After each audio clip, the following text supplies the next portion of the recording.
আসসালামু আলাইকুম রহমতুল্লাহি ওয়া বারাকাতুহু।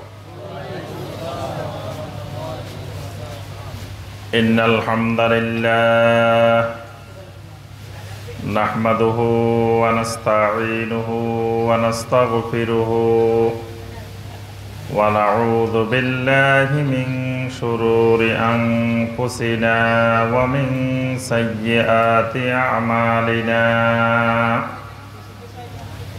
من يهده الله فلا مضل له ومن يضلل فلا هادي له وأشهد أن لا إله إلا الله وحده لا شريك له وأشهد أن محمدًا عبده ورسوله يا أيها الذين آمنوا اتقوا الله حق تقاته ولا تموتن إلا وأنتم مسلمون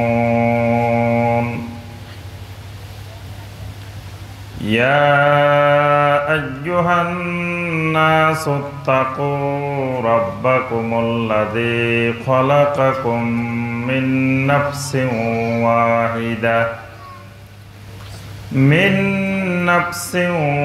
واحدة وخلق منها زوجها وبث منهما رجالا كثيرا ونساء واتقوا الله الذي تساءلون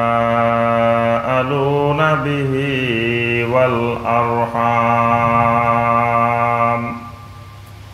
إن الله كان عليكم رقيبا يا أيها الذين آمنوا اتقوا الله وقولوا قولا سديدا يصلح لكم أعمالكم ويغفر لكم ذنوبكم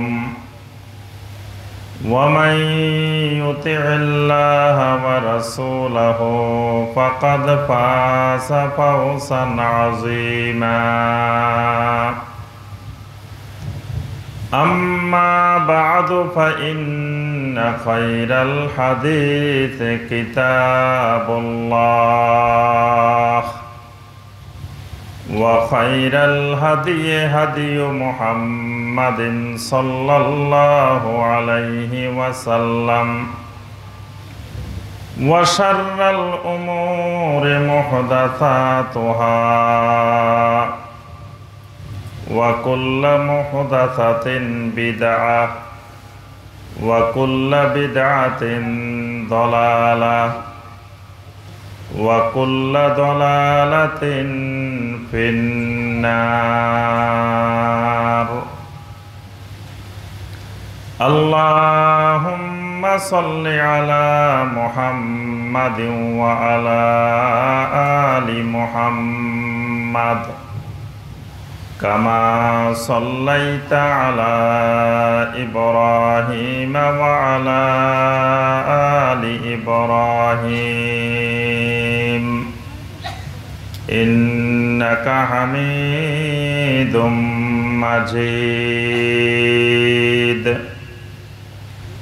اللهم بارك على محمد وعلى آل محمد كما باركت على إبراهيم وعلى آل إبراهيم إنك حميد مجيد.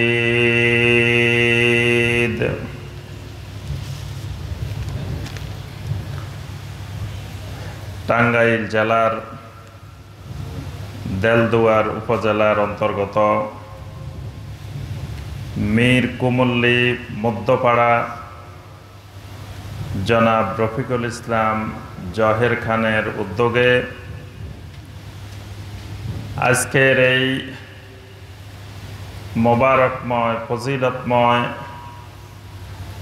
যে বিরাট ওয়াজ মাহফিলের আয়োজন করা হয়েছে, উক্ত ওয়াজ মাহফিলের সম্মানিত সভাপতি, অত্র এলাকার আমাদের সকলের সম্মানিত মুরব্বী, সকলের পরিচিত শাইখ জালাল উদ্দিন হাফেজাহুল্লাহ, আরও অত্র এলাকার বিভিন্ন মসজিদের সম্মানিত আইম্মায়ে মাসাজিদ এবং খোতাবায়ে কেরাম, এই এলাকার আমার সম্মানিত মুরব্বিয়ানে আযম, আমার অত্যন্ত আদরের স্নেহের মহব্বতের যুবক কিশোর শিশু ভাইয়েরা এবং পর্দার আড়ালের আমার সম্মানিতা মা এবং বোনেরা, আল্লাহ রাব্বুল আলামিনের দরবারে কোটি কোটি শুকরিয়া যে মহান রাব্বুল আলামিন আমাদেরকে সালাতুল এশার পর থেকে শুরু করে এতক্ষণ পর্যন্ত কোরআনে কারীম এবং সহিহ হাদিসের আলোকে অনেক গুরুত্বপূর্ণ বিষয়ে দ্বীনি মোবারকময় অনেক আলোচনা আমাদেরকে শোনার,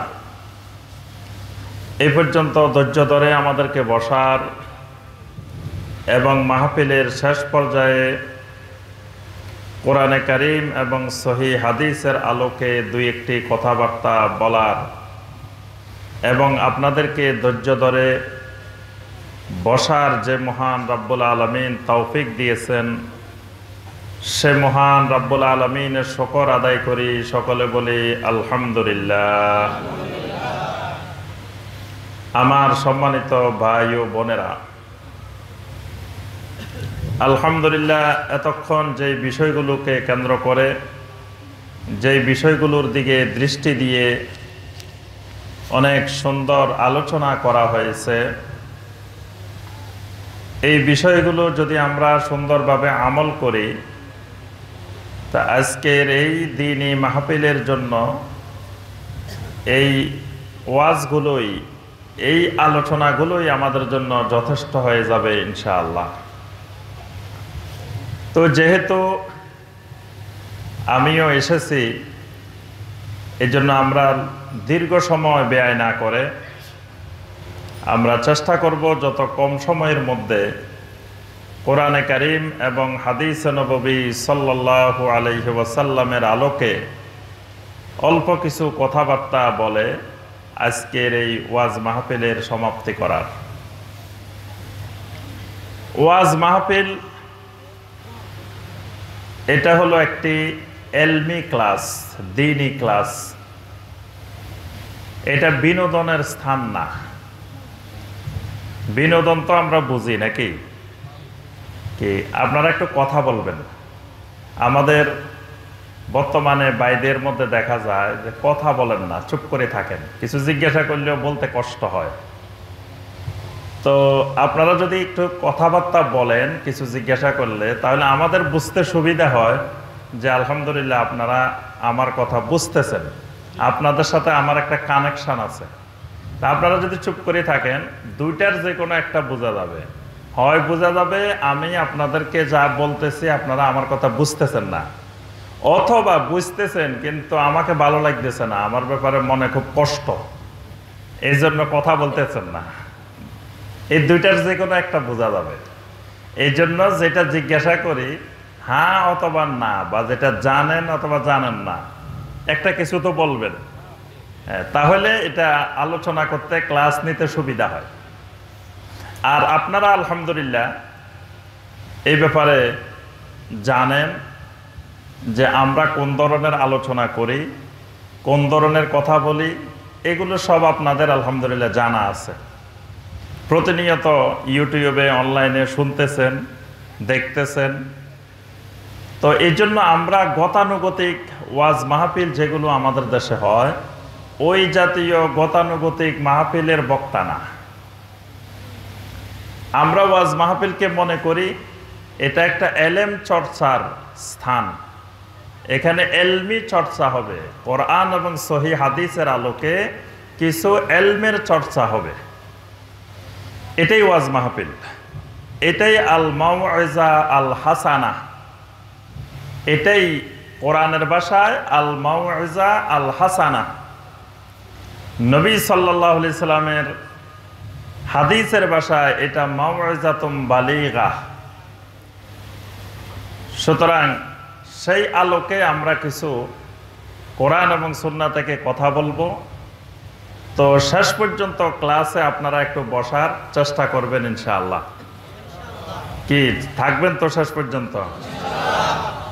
আর যদি চলেই যেতে চান তাহলে একটা করণীয় আছে, সেটা হলো আমরা যারা দূরের থেকে আসছি, আমরা হইলাম আপনাদের কি মেহমান, আপনারা হলেন মেজবান। তাহলে মেহমানকে সাথে করে বাড়ি নিয়ে যাওয়া এটাই তো সুন্নত। তাহলে আপনি যেতে চাইলে আমাদেরকে সহ নিয়ে যাবেন, কারণ আমরা তো মেহমান, মেহমানের মেহমানদারি করতে হবে। এখন মেহমান রেখে যদি আপনি মেজবান চলে যান তাহলে এটা তো মেহমানের সাথে সৌজন্যমূলক আচরণ হয় নাই। আর আমরা তো সারা বছর আসি না মেহমান, বছরে একবার দুইবার আসি। তা আপনি যদি মেহমানের উপরে এত বিরক্তই হয়ে যান তাহলে তো সুন্নাহ আদায় হয় নাই। এই জন্য আমরা কেউ যাওয়ার চেষ্টা করব না। আমরা যে কথাগুলো বলবো একটু জানার চেষ্টা করব, বোঝার চেষ্টা করব। আপনারা সকলেই জানেন যে আমি যা আলোচনা করি বেশিরভাগ আলোচনায় করি ঈমানি বিষয়ের উপরে।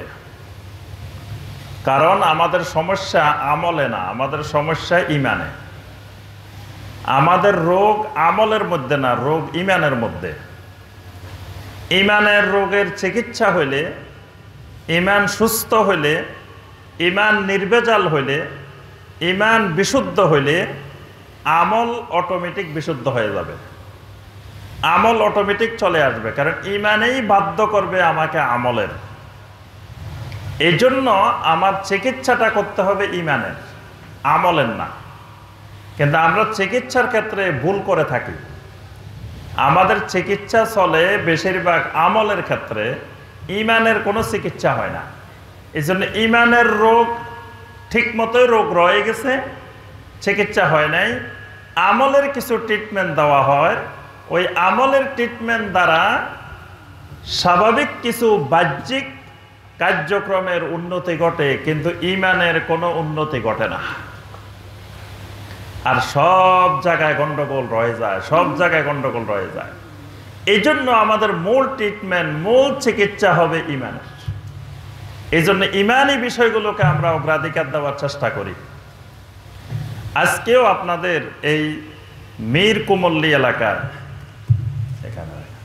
মীর কুমল্লী এলাকায় আমরা যে বিষয়টি আলোচনা করার চেষ্টা করব সেই বিষয়টিও হলো ঈমান সংশ্লিষ্ট বিষয়। আপনারা নিজেরাই বলেন যে আপনাদের সমস্যা ঈমানে না আমলে? জি। তো রোগী যদি নিজের রোগেই বুঝতে পারে তাহলে চিকিৎসা সুবিধা। আর রোগী যদি রোগ বুঝতে না পারে বা রোগী যদি নিজেকে রোগী না মনে করে তাহলে চিকিৎসা করা খুব কঠিন। এই জন্য রোগীকে আগে বুঝতে হবে যে আমার সমস্যা কিসে, আমার ঈমানে না আমলে। আসলে ভালো করে পর্যবেক্ষণ করলে দেখবেন আমার আপনার সমস্যাটা কিসের মধ্যে? ঈমানের মধ্যে। অথচ ঈমানটা জান্নাতে যাওয়ার জন্য সবচেয়ে মৌলিক জরুরি বিষয়। কারণ সব কিছু ঠিক আছে, ঈমান নাই, জান্নাত পাওয়া যাবে? জান্নাত পাওয়া যাবে না। কিন্তু ঈমান আছে, আমলে কিছু সমস্যা আছে, আমলে কিছু ত্রুটি আছে, এই লোক জান্নাত পাবে? বলেন দেখি। ঈমান ঠিক আছে, পাবে ইনশাআল্লাহ।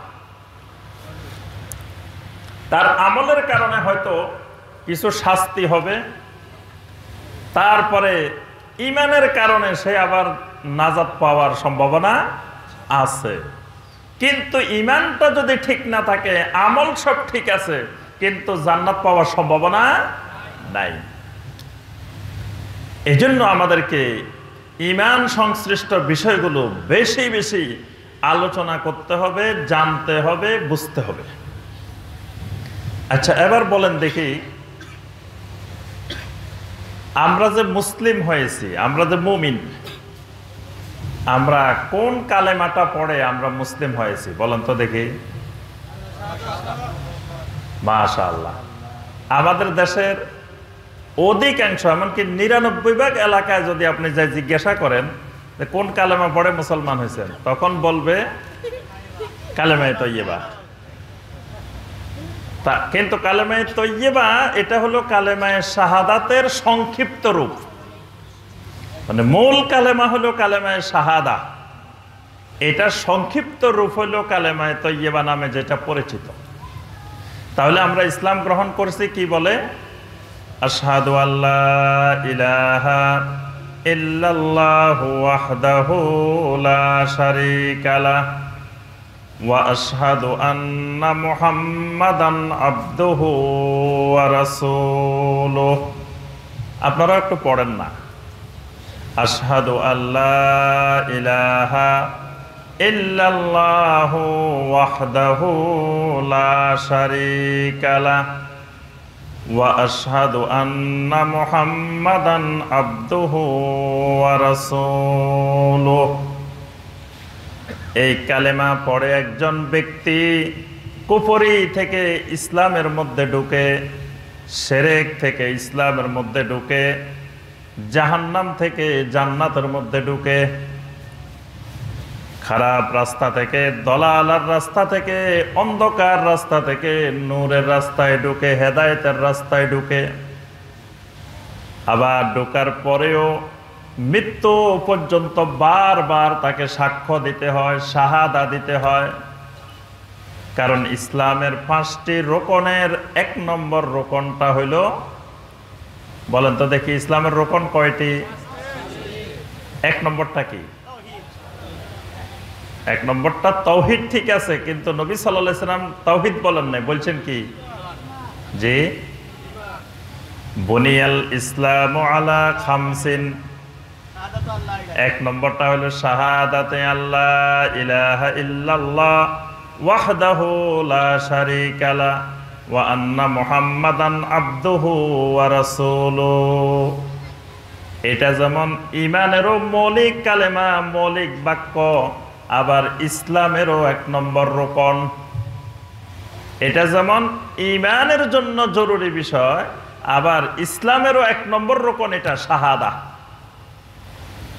তাহলে বোঝা যায় এই কালেমা পড়ে ইসলামের ভিতরে ঢুকতে হবে, ঢোকার পরে মৃত্যু পর্যন্ত এই কালেমার সাক্ষ্য দিতে হবে। যদি বলেন যে এটা পড়ে ইসলামে ঢুকছি, এবার আর দরকার নাই, এটা বাদ, বা এটারে ঘরে সুন্দর করে সংরক্ষণ করে রেখে দিই, ঈমান থাকবে। তাহলে এইটা পড়ে যেমন ইসলামে ঢুকতে হবে, আবার সব সময় এটা চর্চা করতে হবে, তারপরে ইসলাম থাকবে, ঈমান থাকবে। কিন্তু দেখা যায় আমরা এটার চর্চা বন্ধ করে দিছি, আর মৃত্যু পর্যন্ত এটার শাহাদা লাগবে, সাক্ষ্য লাগবে, এই কথাটা আমরা ভুলে গেছি। তাহলে এখানে আমরা প্রথম যেই সাক্ষ্যটা দিব সেটা কি? আল্লাহ ইলাহা ইল্লাল্লাহ। প্রথম সাক্ষীটা হলো লা ইলাহা ইল্লাল্লাহ। এটার অর্থটা বলেন তো দেখি। আল্লাহ ছাড়া হয় নাই। হ্যাঁ, মাশাআল্লাহ, ওনাদের হয়েছে। তাহলে একটু চিন্তা করেন আমার ভাইয়েরা এবং বোনেরা, আমরা অনেকে 60 বছর, 70 বছর, 80 বছরও হয়ে গেছে ঈমান আনছি, কালেমা পড়ছি, কিন্তু কালেমার সঠিক অর্থটাও আমাদের অনেকেরই এখনো জানা হয় নাই। তাহলে ঈমানী ইলমের কি অবস্থা দেখেন। লা ইলাহা ইল্লাল্লাহ, এর অর্থ হলো লা মা'বুদা বিহাক্কিন ইল্লাল্লাহ। লা ইলাহা ইল্লাল্লাহর অর্থ হলো লা মা'বুদা বিহাক্কিন ইল্লাল্লাহ। ভালো করে মুখস্থ করে রাখবেন, লা ইলাহা ইল্লাল্লাহ এটার অর্থ কি বলেন দেখি আপনারা। লা মা'বুদা, বলেন লা মা'বুদা বিহাক্কিন ইল্লাল্লাহ, আল্লাহ ছাড়া হক সত্যিকারের কোনো মা'বুদ নাই। আল্লাহ ছাড়া হক কোনো মা'বুদ নাই। যদি বলেন আল্লাহ ছাড়া কোনো মা'বুদ নাই, কথাটা ঠিক না। আল্লাহ ছাড়া জমিনে হাজার হাজার মা'বুদ আছে, শত শত মা'বুদ আছে। যেখান দিয়ে যাবেন, রাস্তা ঘাটে, পথে ঘাটে, পুকুরে, নদীতে, খালে, বিলে, আকাশে, জমিনে মা'বুদ আর মা'বুদ, মা'বুদ আর মা'বুদ। মা'বুদের অভাব আছে নাকি? হাজার হাজার মা'বুদ আছে। গাছের মধ্যে মা'বুদ আছে, মাছের মধ্যে মা'বুদ আছে, গরুর মধ্যে মা'বুদ আছে, ছাগলের মধ্যে মা'বুদ আছে, কবরের মধ্যে মা'বুদ আছে, জীবন্ত লোকের মধ্যে মা'বুদ আছে। কোন জায়গা নাই, কোন জায়গা যেখানে মা'বুদ পাবেন না? তাহলে আপনি বলতেছেন আল্লাহ ছাড়া কোনো মা'বুদ নাই। আল্লাহ ছাড়া মা'বুদ আছে, কথাটা পূর্ণাঙ্গ হয় নাই। যদি বলেন লা মা'বুদা বিহাক্কিন ইল্লাল্লাহ, আল্লাহ ছাড়া কোনো সত্যিকারের মা'বুদ নাই, তাহলে যত হাজার হাজার অগণিত মা'বুদ আছে, এই মা'বুদের মধ্যে যেগুলো নকল মা'বুদ, যেগুলো ভেজাল মা'বুদ, যেগুলো 2 নম্বর মা'বুদ, এগুলো সব আমার থেকে বাদ পড়ে গেছে, সব বাদ। একজন মাত্র মা'বুদ আছেন, তিনি হলেন প্রকৃত মা'বুদ হওয়ার যোগ্য। প্রকৃত মা'বুদ একজনই, বাকি সবগুলো কি নকল, 2 নম্বর ভেজাল। ওগুলা হক মা'বুদ না, বাতিল মা'বুদ। এই জন্য আমি বাতিল মা'বুদ গুলাকে আলাদা করে ফেললাম। একমাত্র হক মা'বুদ আল্লাহ রাব্বুল আলামিনের উপরে ঈমান আনলাম। এটা হলো কালেমার অর্থ। তাহলে অর্থটা ভালো করে মনে রাখবেন, লা ইলাহা ইল্লাল্লাহ এটার অর্থ হলো লা মা'বুদা বিহাক্কিন ইল্লাল্লাহ। লা ইলাহা ইল্লাল্লাহ এটা এমন এক কালেমা, এটার নাম হলো কালেমাতিন তয়্যিবাতিন। এটার নাম কালেমায়ে তয়্যিবা। লা ইলাহা ইল্লাল্লাহর নাম কি? কালেমায়ে তয়্যিবা। কালেমায়ে তয়্যিবা মানে সবচেয়ে উত্তম কালেমা, পবিত্র কালেমা, কল্যাণকর কালেমা লা ইলাহা ইল্লাল্লাহ। কারণ এটা এত মোবারকময়, এত পবিত্র, এত উত্তম।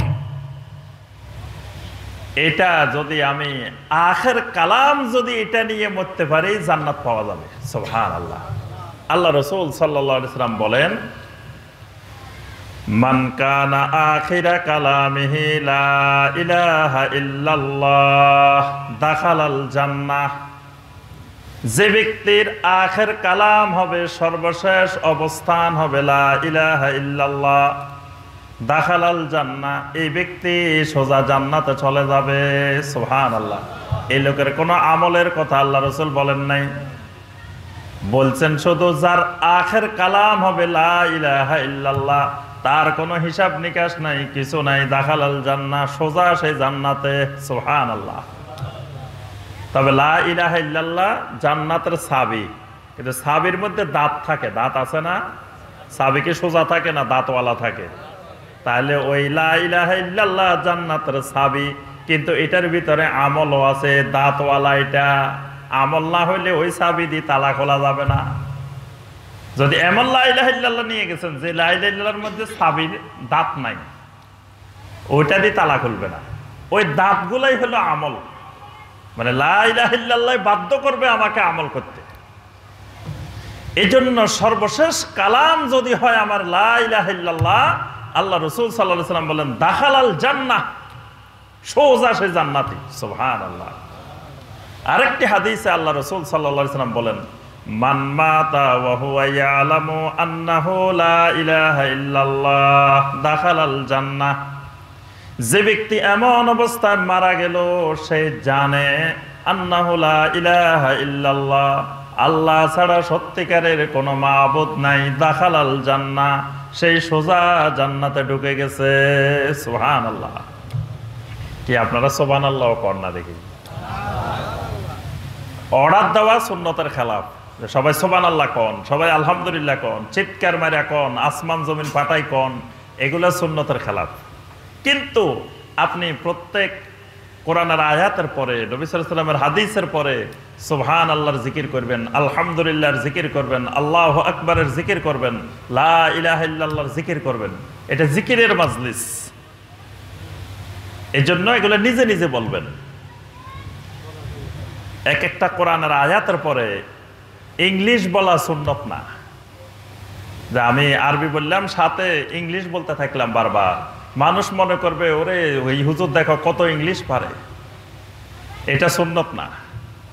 আরবের কাফেরেরা মুশরিকেরা বলতো যে মুহাম্মদ সাল্লাল্লাহু আলাইহি সাল্লাম খালি আরবিতে কথা কয়, মাতৃভাষায় কথা কয়, উনি একটু বিদেশি ভাষায় কথা কয় না। আল্লাহ রাসূল সাল্লাল্লাহু আলাইহি সাল্লাম কোনো বিদেশি ভাষায় কথা বলতেন না, আরবি ভাষায় কথা বলতেন, সহজ আরবিতে। কারণ একজন দায়ী, যিনি দায়ী হবেন, তিনি সবচেয়ে সহজ ভাষায় কথা বলতে হবে। জনগণ যেই ভাষা বুঝে এরকম সহজ ভাষায়। তখন আল্লাহ রাব্বুল আলামিন বলছেন, আমি আমার রাসূলকে ইচ্ছা করলে অনারবি ভাষা শিক্ষা দিতে পারতাম, অনারবিতে কথা বলতে পারতো। তখন তোমরা বলতা আমরা আরবি, রাসূল বলে বিদেশি ভাষা, আমরা বুঝবো কেমনে? আমরা এই জন্য ভালো করে বুঝি না। এই জন্য আমার রাসূল কোনো বিদেশি ভাষা কয় না, একেবারে অরিজিনাল তোমাদের আঞ্চলিক আরবি ভাষায় বলেন। সুবহানাল্লাহ। এই জন্য প্রত্যেক আয়াতের পরে, প্রত্যেক কথার পরে সুবহানাল্লাহ, আলহামদুলিল্লাহ, আল্লাহু আকবারের জিকির চলবে। কিন্তু যেগুলো স্লোগানের আকারে জিকির, এইগুলো সুন্নত না, এগুলো সুন্নতের খেলাফ। এই জন্য ওয়াজ মাহফিলেও সুন্নত বজায় রাখতে হবে। যারা আহলুস সুন্নাহ তাদের প্রত্যেকটা কাজ হবে সুন্নাহ অনুযায়ী, ওয়াজ মাহফিলও হবে সুন্নাহ অনুযায়ী। সুন্নাহর বাহিরে গিয়ে ওয়াজ মাহফিলও করা যাবে না। সুন্নতের মধ্যে অল্প ওয়াজ করলে, গায়রে সুন্নতের মধ্যে, বেদাতের মধ্যে সারা রাত ওয়াজ করার চাইতে ওই অল্প সময়টা উত্তম। কারণ আল্লাহ রাসূল সাল্লাল্লাহু আলাইহি ওয়াসাল্লাম স্পষ্ট করে বলছেন, আমালুন কালিলুন ফি সুন্নাতিন খায়রুম মিন আমালিন কাসীরিন ফি বিদআতিন। আমার উম্মত শুনে রাখো, সুন্নতের আলোকে অল্প আমল করা বেদাতের আলোকে অসংখ্য অগণিত আমল করার চাইতে অনেক বেশি কল্যাণকর। সুবহানাল্লাহ। সুন্নতের আলোকে 2 রাকাত নামাজ পড়া বেদাতের আলোকে সারা রাত নামাজ পড়ার চাইতে উত্তম। সুবহানাল্লাহ। এক লোক মেরাজের রাত্রে, শবে মেরাজের রাত, এক লোক বলতেছে আরে আজকে শবে মেরাজের রাত, আজকে মাগরিবের পর থেকে শুরু করে ফজর পর্যন্ত সারা রাত নামাজ পড়ছে। আরেকজন লোক সকাল বেলায় সলাতুল ফজরের পরে মসজিদের মধ্যে জিকির আজকারে রত থাকলো, সূর্য ওঠার পরে 2 রাকাত নামাজ পড়লো। এই লোকের 2 রাকাত নামাজ ওই লোকের সারা রাত নামাজ পড়ার চাইতে উত্তম। সুবহানাল্লাহ। কেন? এই লোক যে 2 রাকাত পড়ছেন এটা সুন্নতের আলোকে পড়ছেন, ওই লোক সারা রাত নফল নামাজ পড়ছেন কিন্তু সেটা সুন্নতের আলোকে পড়ে নাই, বেদাতের আলোকে পড়ছে। এই জন্য বেদাতি আমল বস্তায় বস্তায় করার চাইতে সুন্নতি আমল অল্প করা ভালো। বেদাতি ওয়াজ নসিহত সারা রাত কেরাত করার চাইতে সুন্নতি ওয়াজ 1 ঘন্টা করা ভালো, আধা ঘন্টা করা ভালো। এই জন্যই ওয়াজ মাহফিলের ক্ষেত্রেও সুন্নাহ বজায় রাখতে হবে, সালাফদের মানহাজ বজায় রাখতে হবে। সালাফদের মানহাজের বাইরে যাওয়া যাবে না। এই জন্য আমার ভাইরা এবং বোনেরা, যে কথাটা বলতেছিলাম, লা ইলাহা ইল্লাল্লাহ এত দামি, লা ইলাহা ইল্লাল্লাহ দিয়ে জান্নাত পাওয়া যায়, সোজা জান্নাতে চলে যাওয়া যায়। সুবহানাল্লাহ। এক লম্বা হাদিস আছে সহিহ মুসলিমের মধ্যে, অনেক দীর্ঘ হাদিস। আল্লাহ রাসূল সাল্লাল্লাহু আলাইহি ওয়াসাল্লাম বলেন, কিয়ামতের ময়দানে এক ব্যক্তি এমন অবস্থা হাজির হবে, তার 99 ভলিউম বিশাল বিশাল তার আমলনামা আল্লাহর দরবারে হাজির করা হবে। বিশাল বিশাল আমলের ভলিউম। কিন্তু যতগুলো আমলের ভলিউম হাজির করা হবে, সবগুলো আমল বাতিল হয়ে যাবে। সবগুলো আমলের কিছুই তার থাকবে না। চতুর্দিকে তার গুনাহগুলো, গুনাহ আর গুনাহ থাকবে, গুনাহ আর গুনাহ থাকবে, আর কিছুই নেই। আল্লাহ রাব্বুল আলামিন বলবেন, বান্দারে তোমার বাঁচার কোনো উপায় আছে নাকি? আল্লাহর বান্দা বলবে, রাব্বুল আলামিন আর বাঁচার কোনো উপায় আমি দেখতেছি না, কোনো দিক থেকে বাঁচার কোনো উপায় নেই। আল্লাহ রাব্বুল আলামিন ঘোষণা দিবেন, বান্দা আমার কাছে এমন একটা কাগজ আছে, তোমার ছোট্ট একটা টুকরা আছে, এই টুকরাটা আমি বাহির করে দিব নাকি? আল্লাহর বান্দা বলবে, রাব্বুল আলামিন 99 ভলিউম আমল নিয়ে তোমার কাছে আসছি, সেইগুলাই কোনো কাজে আসে নাই। এক টুকরা কাগজ দিলে ওইটাই আমার আবার কি কাজে আসবে? আল্লাহ রাব্বুল আলামিন একটা কাগজ বের করবেন, যেই কাগজের মধ্যে লেখা থাকবে লা ইলাহা ইল্লাল্লাহু মুহাম্মাদুর রাসূলুল্লাহ সাল্লাল্লাহু আলাইহি ওয়াসাল্লাম। আল্লাহ রাব্বুল আলামিন এই কালেমার কাগজটা এক পাশে এক পাল্লার মধ্যে দিয়ে দিবেন, ওই 99 দপ্তরের গুনাহ আরেক পাল্লার মধ্যে দিয়ে দিবেন। একটা কালেমার ছোট্ট একটু কাগজ, এটা এক পাল্লার মধ্যে দেওয়ার সাথে সাথে এটা এত ভারী হয়ে যাবে, যদি জমিনের সমস্ত গুনাহ আরেক পাল্লায় দেওয়া হয়, তারপরেও এটার ভারিত্ব বেশি। সুবহানাল্লাহ। এটা এত ভারী, এত ওজনই লা ইলাহা ইল্লাল্লাহ। এক পাল্লায় যদি লা ইলাহা ইল্লাল্লাহ দেওয়া হয়, এটার সমপরিমাণ আর কিছুই হবে না। আল্লাহ রাব্বুল আলামিন বলেন, বান্দা তোমার সব গুনার পরেও তোমার এই তাওহীদের কারণে, এই কালেমার কারণে আমি আল্লাহ তোমার সব গুনাহ মাফ করে দিলাম। সুবহানাল্লাহ। আল্লাহর বান্দা জান্নাতে চলে যাবে লা ইলাহা ইল্লাল্লাহ দিয়ে। তাহলে লা ইলাহা ইল্লাল্লাহ কত দামি, কত পাওয়ারফুল। কিন্তু আমার ভাইরা এবং বোনেরা, এই লা ইলাহা ইল্লাল্লাহ শুধু মুখে বললে হয় না। এই লা ইলাহা ইল্লাল্লাহ বলার সাথে সাথে লা ইলাহা ইল্লাল্লাহটা জান্নাতের চাবি, কিন্তু এটার কিছু দাঁত আছে। চাবির কিছু কি আছে? দাঁত আছে। এই দাঁতগুলাকে বলা হয় লা ইলাহা ইল্লাল্লাহর শারায়েত, শর্তাবলী। এটারে কি বলা হয়? শর্তাবলী। মানে লা ইলাহা ইল্লাল্লাহ আপনি মুখে উচ্চারণ করবেন, তার সাথে সাথে আপনাকে কিছু শর্ত মেনে নিতে হবে। এই শর্তগুলোর মধ্য থেকে একটা শর্ত যদি অনুপস্থিত থাকে, আপনি যত হাজারবার লা ইলাহা ইল্লাল্লাহ বলেন, লা ইলাহা ইল্লাল্লাহর জিকির করতে করতে কলব পরিষ্কার করে ফেলেন, তারপরেও আপনি জান্নাত পাবেন না। লা ইলাহা ইল্লাল্লাহর আরকান আহকাম।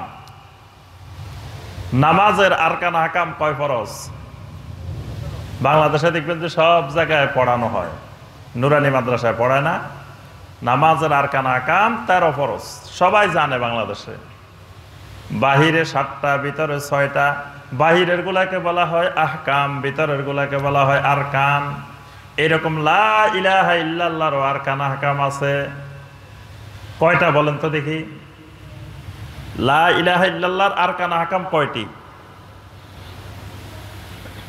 ওরে দেখেন ইমানের অবস্থা কি, আমাদের ইমানি আলেমের অবস্থা কি, কোন পর্যায়ে? যে লা ইলাহা ইল্লাল্লাহ যে বলছি আমরা, এটার বাহিরে কিছু শর্ত আছে, ভিতরে কিছু আছে। কয়টা আগে তো ওইটা জানতে হবে। লা ইলাহা ইল্লাল্লাহর বাহিরের আহকাম হলো 9টা। কয়টা? ভিতরের আরকান হলো 6টা। ভিতরের আরকান 6টা। 9 আর 6 কয়টা? 15টা। এই 15টা হইল ইমানের আহকাম এবং আরকান। এই 15টা লা ইলাহা ইল্লাল্লাহ বলার সাথে সাথে এই 15টা শর্ত, এই 15টা আরকান আহকাম তার উপরে বাধ্যতামূলক হয়ে যাবে। সুবহানাল্লাহ। এই জন্য আমাকে আপনাকে জানতে হবে লা ইলাহা ইল্লাল্লাহর সাথে শর্ত কোনগুলো, আহকাম কোনগুলো, আরকান কোনগুলো। আমরা সংক্ষেপে আলোচনা করতে গেলেও এই 15টা অনেক সময় লাগবে। তো আজকে 15টা আলোচনা করব না, আজকে শুধু লা ইলাহা ইল্লাল্লাহর বাহিরের 9টা শর্ত আমরা সংক্ষেপে আলোচনা করব ইনশাআল্লাহ। বাহিরের কয়টা? 9টা। আচ্ছা, আমাদের দেশের কায়দা আছে না? কায়দা ছিলেন? কায়দা ছিলেন তো? আমপারা কায়দা এরকম আছে না কোরআন শেখার জন্য? কায়দার মধ্যে কিছু কালেমা লেখা আছে, সেখানে ইমানে মুজমাল, ইমানে মুফাসসালও লেখা আছে, আছে না? আপনারা দেখছেন কিনা? ইমানে মুজমালটা বলেন তো দেখি কি লেখা আছে। ইমানে মুজমাল সংক্ষিপ্ত ইমান যেটা, মাশাআল্লাহ, দেখছেন এই মীর কুমল্লী গ্রামের মধ্যপাড়া সবাই তো শিক্ষিত, সব জানে আলহামদুলিল্লাহ। ইমানে মুজমাল, আমানতু বিল্লাহি কামা হুয়া বিআসমাইহি ওয়া সিফাতিহি ওয়া কাবিলতু জামিয়া আহকামিহি ওয়া আরকানিহি, এটা আছে না? আচ্ছা, এই কালেমার মধ্যে দেখেন, ইমানে মুজমালের মধ্যে দেখেন শেষের অংশটা লক্ষ্য করেন, ওয়া কাবিলতু জামিয়া আহকামিহি ওয়া আরকানিহি, ইমানের সব আহকাম, ইমানের সব আরকান আমি কবুল করলাম। বলছেন যে সব আহকামও কবুল করছেন, আরকানও কবুল করছেন। এখন কোনদিন জিজ্ঞাসা করছেন ইমাম সাহেবের, ইমাম সাহেব আহকাম কোনগুলা, আরকান কোনগুলা, কি কবুল করছি? ইমানের যে আহকাম কবুল করলাম, আরকান কবুল করলাম, এগুলো কি? কিন্তু কেউ খবর ওনে না, বাংলাদেশে জিজ্ঞাসাও করে না। ওই ইমানে মুজমালের জায়গায় মুজমাল আছে, কেউ খবর নেয় না। কিন্তু আমি কি কবুল করলাম আগে তো সেটাই বুঝতে হবে। এই জন্য এখানে দেখেন আহকামিহি ওয়া আরকানিহি, ইমানের আহকাম, আরকান। নামাজের যেমন আহকাম আছে, আরকান আছে, ইমানেরও আহকাম আছে, আরকান আছে। আহকাম হলো 9টা, আরকান হলো 6টা। আমরা 9টা আহকাম আলোচনা করব। এই 9টা আহকাম বা 9টা শারায়েতের একটা শর্ত যদি অনুপস্থিত থাকে, আপনার লা ইলাহা ইল্লাল্লাহ বলার দ্বারা ঈমান হবে না। এজন্য আপনি লা ইলাহা ইল্লাল্লাহ যত বলেন, যতবার উচ্চারণ করেন, কিন্তু ঈমান নিয়ে কবরে যাওয়া নসিব হবে না। এজন্য আমরা জানাজার সালাতের মধ্যে আল্লাহর কাছে দোয়া করি। কি দোয়া করি? আল্লাহুম্মা মান আহইয়াইতাহু মিন্না ফাআহইহি আলাল ইসলাম ওয়া মান তাওয়াফাইতাহু মিন্না ফাতাওয়াফাহু আলাল ঈমান। আপনারা করেন জানাজার সালাতে?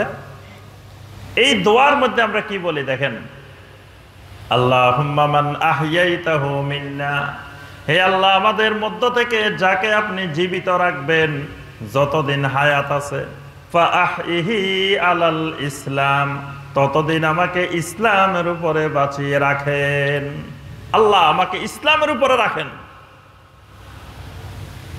ওয়া মান তাওয়াফাইতাহু মিন্না ফাতাওয়াফাহু আলাল ঈমান, আয় আল্লাহ যখন আমাকে মৃত্যু দিবেন ঈমানের উপরে মৃত্যু দিবেন।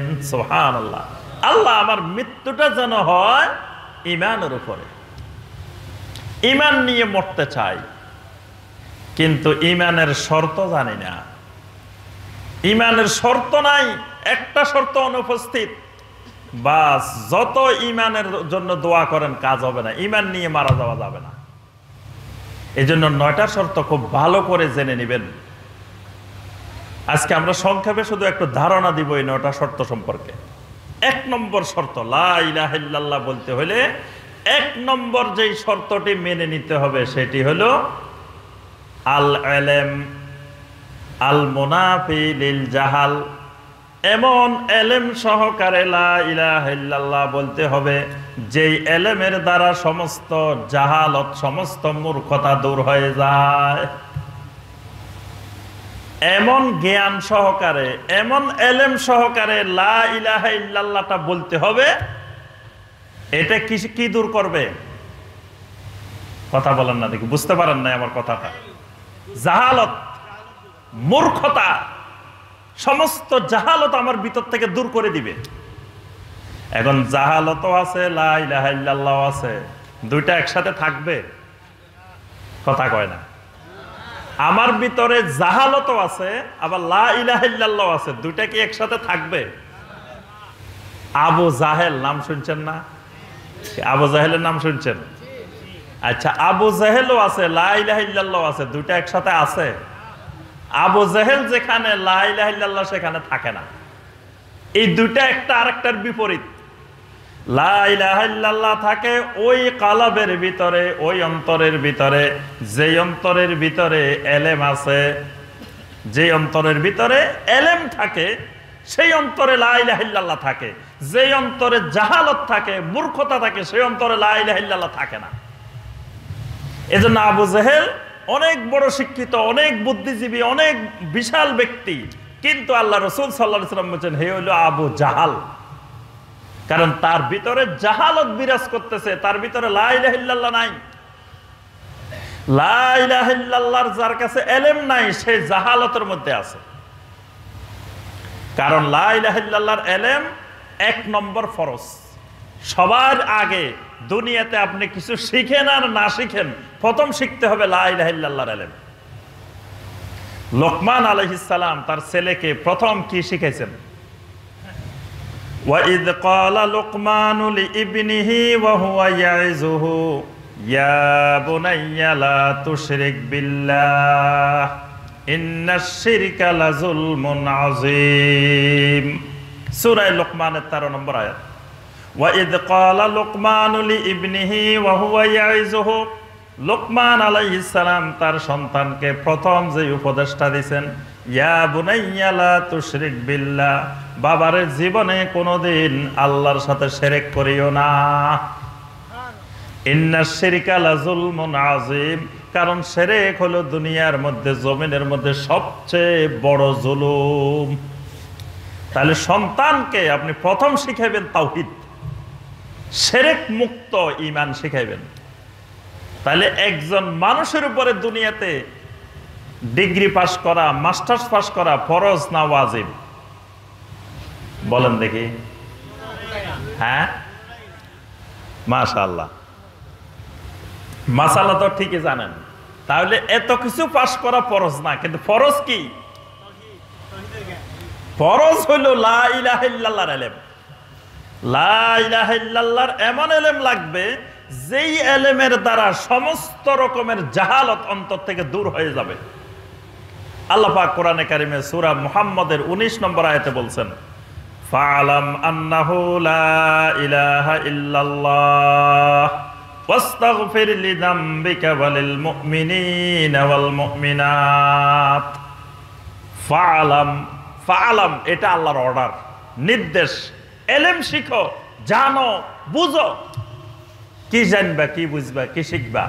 আন্নাহু লা ইলাহা ইল্লাল্লাহ, কোরআনে কারিমের আয়াত, সূরা মুহাম্মদের 19 নম্বর আয়াত।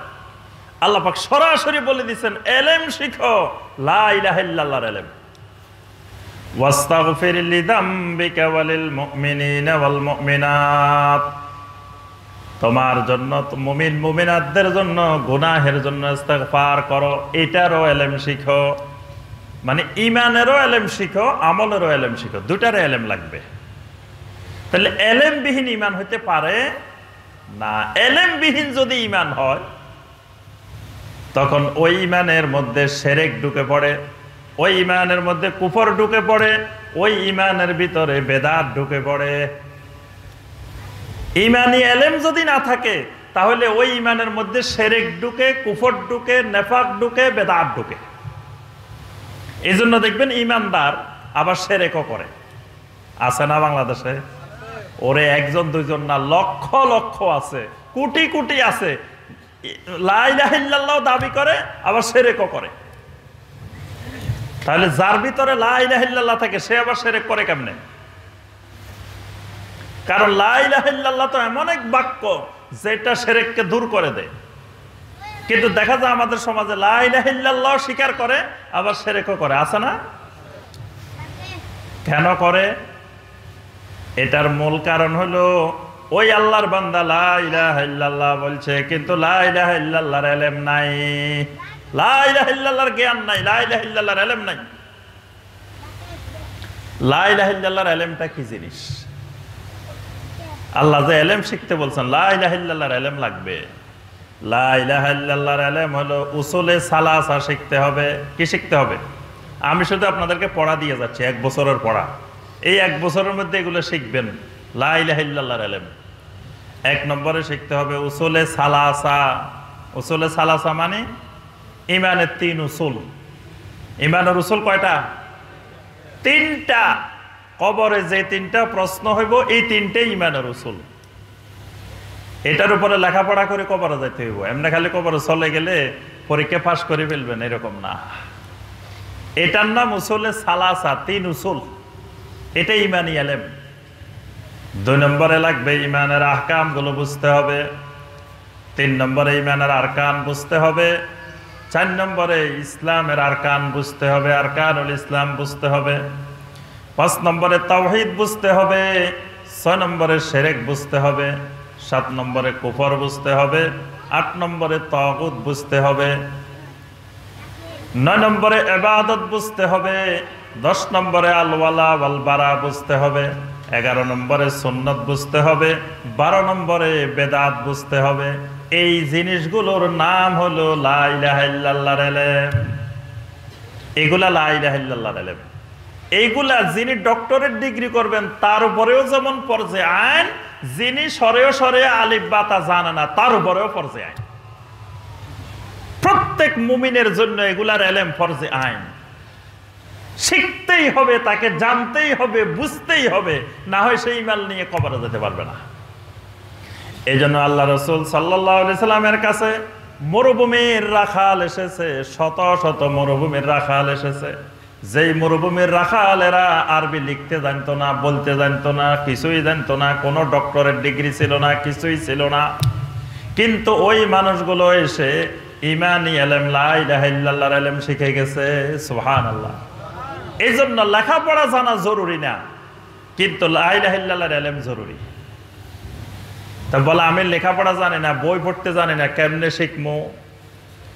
কবরের মধ্যে ফেরেশতারা যখন প্রশ্ন করবেন, মুনকার নাকির যখন প্রশ্ন শেষ করবেন, তখন প্রশ্নের উত্তর সঠিকভাবে দিতে পারলেও তারা সম্পূরক একটা প্রশ্ন করবেন, উত্তর ঠিকভাবে না দিতে পারলেও তারা একটা প্রশ্ন করবেন।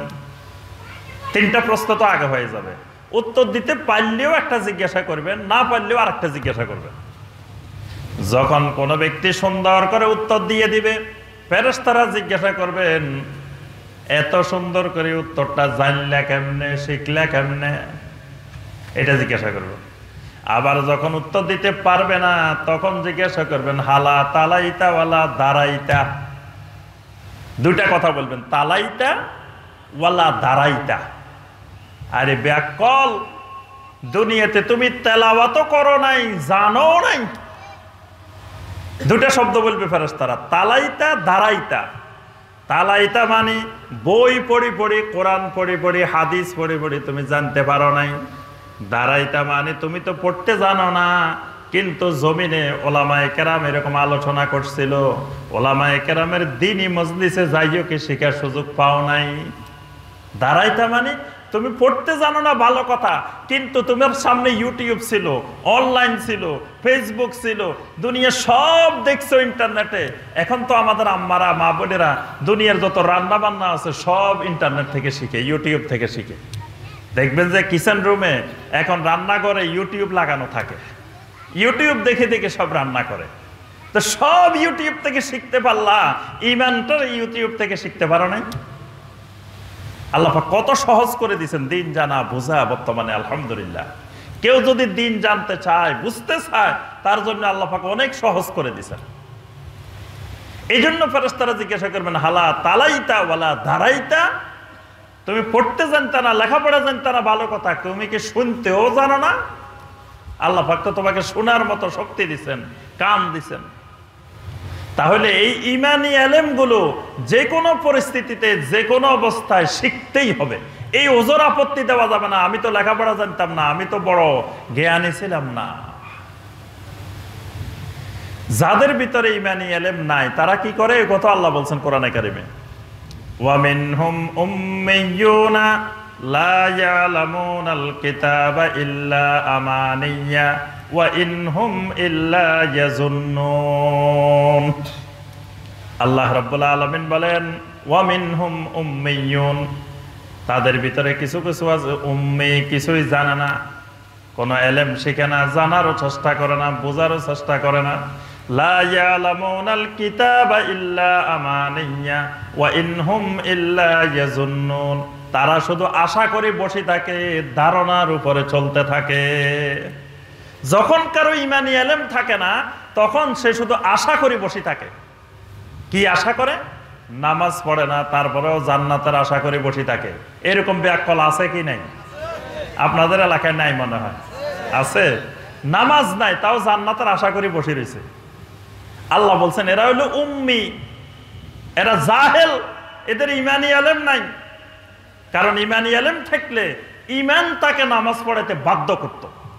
তার ঈমানেই ইলমে ঢুকে নাই, লা ইলাহা ইল্লাল্লাহ তার ভিতরে ঢুকে নাই, কিন্তু সে আশা করে বসে রয়েছে সে জান্নাতে যাবে।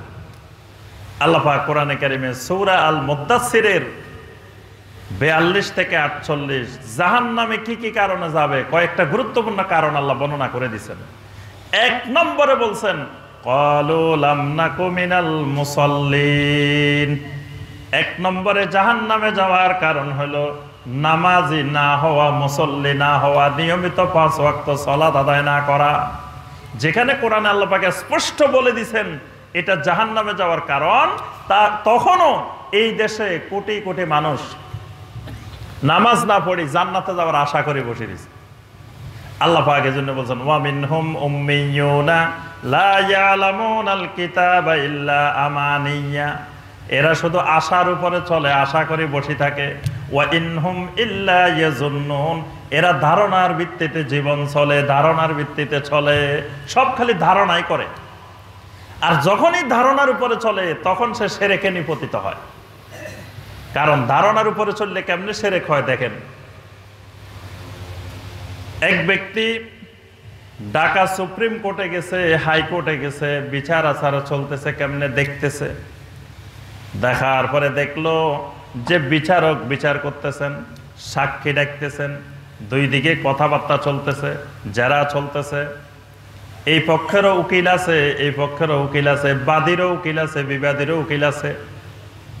শয়তান আবার তারে ফুসলায়, কয় দেখো দুনিয়ার সাধারণ একটা বিচার, কোর্টে বিচার চলতেছে, ওই বিচারের সময় বাদীরও উকিল লাগে, বিবাদীরও উকিল লাগে।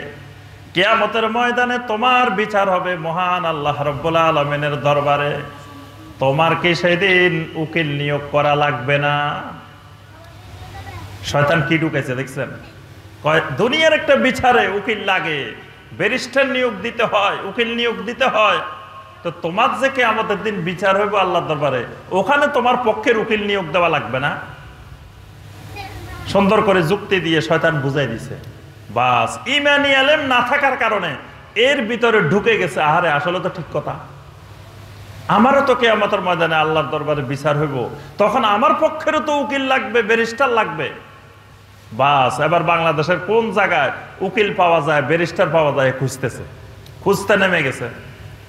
অনেক জায়গায় সাইনবোর্ড দিয়ে বসে আছে, দেখেন আমরা আপনাদের জন্য কিয়ামতের ময়দানে বিরাট বিরাট জাহাজ ভাড়া করে রাখছি, বিশাল বিশাল বাস ট্রেন ভাড়া করে রাখছি, আমাদের দরবারের সাথে কানেকশন করবেন, সম্পর্ক জুড়াই দিবেন, আমরা ওই ট্রেনে করে, বাসে করে, জাহাজে করে, লঞ্চে করে আপনাকে জান্নাতে যাওয়ার দায়িত্ব নিয়ে নিলাম। নাউজুবিল্লাহ। বাস লক্ষ লক্ষ মানুষ ওই জান্নাতে যাওয়ার আশা ধারণার উপরে ভিত্তি করে উকিল ধরতেছে, ব্যারিস্টার ধরতেছে না? তাহলে এই মানুষগুলো কেন শিরকের দিকে যাচ্ছে? ওয়া ইনহুম ইল্লা ইয়াজুন্নুন, এরা ঈমানী ইলম না থাকার কারণে ধারণার উপরে চলে, ধারণার উপরে চলে। আবার চিন্তা করে কিয়ামতের ময়দানে সুপারিশ তো লাগবে, সুপারিশ ছাড়া কেমনে জান্নাতে যাব? তাহলে শয়তান এখানেও তাদেরকে ধারণা ঢুকাই দিছে। যুগে যুগে মুশরিকদেরকে যে ধারণাটা শয়তান ঢুকাইছে সেটা হলো ওয়াল্লাযীনা ইত্তাখাযু মিন দুনিহি আউলিয়া মা না'বুদুহুম ইল্লা লিয়ুকাররিবুনা ইলাল্লাহি যুলফা। তারা আল্লাহ রাব্বুল আলামিনের নিকটবর্তী হওয়ার আশায় আল্লাহ রাব্বুল আলামিনকে বাদ দিয়ে অনেক অভিভাবক, অনেক ওলি আউলিয়া ধরে ধারণার ভিত্তিতে। মানে এই যত রকমের শিরকে নিপতিত হয়, এটার মূল কারণ ওয়াইনহুম ইল্লা ইয়াজুন্নুন।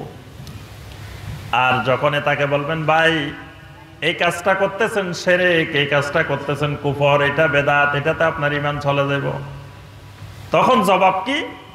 ভাই আমরা মূর্খ মানুষ, সাধারণ মানুষ, কিচ্ছু জানি না দিন সম্পর্কে, আমাদের বাপ দাদা পূর্বপুরুষ যেমনি করে আসছে, আমরা এর বাইরে যাওয়া ঠিক হবে না। আপনি যত বুঝান যে ভাই চল্লিশা করা যাবে না, এটা গুনাহের কাজ, তো মিয়া শত শত বছর ধরে বাপ দাদা 14 গোষ্ঠী করে আসতেছে, এইটা কোন অবস্থায় বাদ দেওয়া যাবে না। আল্লাহ পাক এই কথাটা কোরআনে কারিমে বলছেন, ইয়ালামুনা যাহিরাম মিনাল হায়াতিদ দুনিয়া ওয়া হুম আনিল আখিরাতি হুম গাফিলুন। যখন তাদেরকে আখিরাতের কথা বলা হয় তখন তারা বলে আমরা তো কিচ্ছু জানি না, আমাদের এলেম কালাম নাই, বাপ দাদা 14 গোষ্ঠীর এইভাবে দেখে আসছি, কিন্তু দুনিয়াবি ব্যাপারগুলো খুব ভালো করে জানে। দুনিয়াবি কোনো ব্যাপারে বলে না যে না না ভাই এই ব্যাপারে আমার কোনো জ্ঞান নাই, হুজুরে যেমনে কয় তেমনে, অমুকে যেমনে কয় তেমনে, এই কথা বলে না। জমি কিনতে গেছে, দলিল, সিএস, আরএস, যত রঙের খতিয়ান আছে সব দেখে, কয় না যে না অমুকে যেমনে কইছে এটা দেখার দরকার নাই। উনি কি এত বড় হুজুর বা এত বড় ব্যক্তি, উনি কি মিথ্যা বলছে নাকি? তাহলে এগুলা দলিল পত্র কিছু দেখা দরকার না, চলেন টাকা দিয়ে দিয়ে আপনি রেজিস্ট্রি করে দেন, এরকম বলে না। সব যাচাই বাছাই করে। এক মুরব্বী কিচ্ছু জানে না, লেখাপড়া জানে না, কোনটা 5 কোনটা 10 তাও চিনে না, ওই মুরব্বীরে দেখেন 500 টাকার নোট দিয়ে আপনি যদি কোনটা চাচা নেন 1000 টাকা দিলাম নিয়ে যান, ঠকাইতে পারবেন? জীবনেও পারবেন না। অন্ধ লোক, চোখে দেখে না, তাও দেখবেন সে এইভাবে দড়ি বলতে পারে এটা কয় টাকার নোট, তারেও আপনি ঠকাইতে পারবেন না। তাহলে দুনিয়াবি ব্যাপারে সব জানে, আখিরাতের ব্যাপারে জাহেল, গাফেল। লা ইলাহা ইল্লাল্লাহ বলার 1 নম্বর শর্ত হলো এলেম। এলেম সহকারে বলতে হবে, এমন এলেম যে এলেম জাহালতকে দূর করে, যে এলেম শিরক দূর করে। বড় জাহালত হলো শিরক। এমন এলেম লাগবে যে এলেম দ্বারা চিনতে পারে কোনটা তাওহীদ কোনটা শিরক, এটার নাম এলেম। যে ব্যক্তির কাছে বস্তায় বস্তায় এলেম আছে কিন্তু কোনটা তাওহীদ কোনটা শিরক চিনে না, কোনটা সুন্নত কোনটা বেদাত চিনে না, এই লোকের কাছে যত এলেম থাকুক না কেন এটা হলো জাহালত, এটা এলেম না, এটা জাহালত। এই জন্য আল্লাহ পাক কোরআনে কারিমে বলছেন ইন্নামা ইয়াখশাল্লাহা মিন ইবাদিহিল উলামা। আল্লাহ রাব্বুল আলামিনকে জমিনে একমাত্র ভয় করে ওলামারা। হাসান আল বসরি রাহিমাহুল্লাহ বলেন এই ওলামা মানে কোরআন হাদিস জানা ওলামার কথা বলা হয় নাই, বিশাল বিশাল ডিগ্রিওয়ালা ওলামার কথা বলা হয় নাই। এখানে ওলামা হলো মান খাশিয়ার রহমান বিল গায়ব, যেই লোক আল্লাহরে যত বেশি ভয় করে ওই লোক তত বড় আলেম। সুবহানাল্লাহ। আল্লাহকে ভয় করে যে সেই আলেম, কারণ সে আল্লাহকে চিনছে। আল্লাহকে না চিনলে আল্লাহকে ভয় করলো কেমনে? আর যে অনেক আলেম কোরআন হাদিসের কিন্তু আল্লাহর ভয় নাই, খাশিয়াতুল্লাহ নাই, তাকে আল্লাহ আলেম বলে নেই। তাহলে ঈমানের 1 নম্বর শর্ত কি? আরে বলে গেছে, এতক্ষণ কি বললাম? ঈমানের 1 নম্বর শর্তটা কি? এলেম। 1 নম্বর শর্ত এলেম। লা ইলাহা ইল্লাল্লাহর এলেম লাগবে। এবং এলেম কি কি আপনাদেরকে বলে দিছি, এগুলো শিখতে হবে, জানতে হবে, বুঝতে হবে। তারপরে মনে করবে যে আপনার ভিতরে লা ইলাহা ইল্লাল্লাহর এলেম আসছে। লা ইলাহা ইল্লাল্লাহর এলেম আসলে যত শিরক আছে, কুফর আছে, বেদাত আছে সব আপনার থেকে পালাবে। আর লা ইলাহা ইল্লাল্লাহর এলেম যত না থাকবে তত আপনার ভিতরে শিরক ঢুকবে, বেদাত ঢুকবে, কুসংস্কার ঢুকবে, কুফর ঢুকবে। আজকে দেখেন মুসলিমের সন্তান দুর্গা পূজায় ঘোরাফেরা করে, আছে না? হাজার হাজার আছে।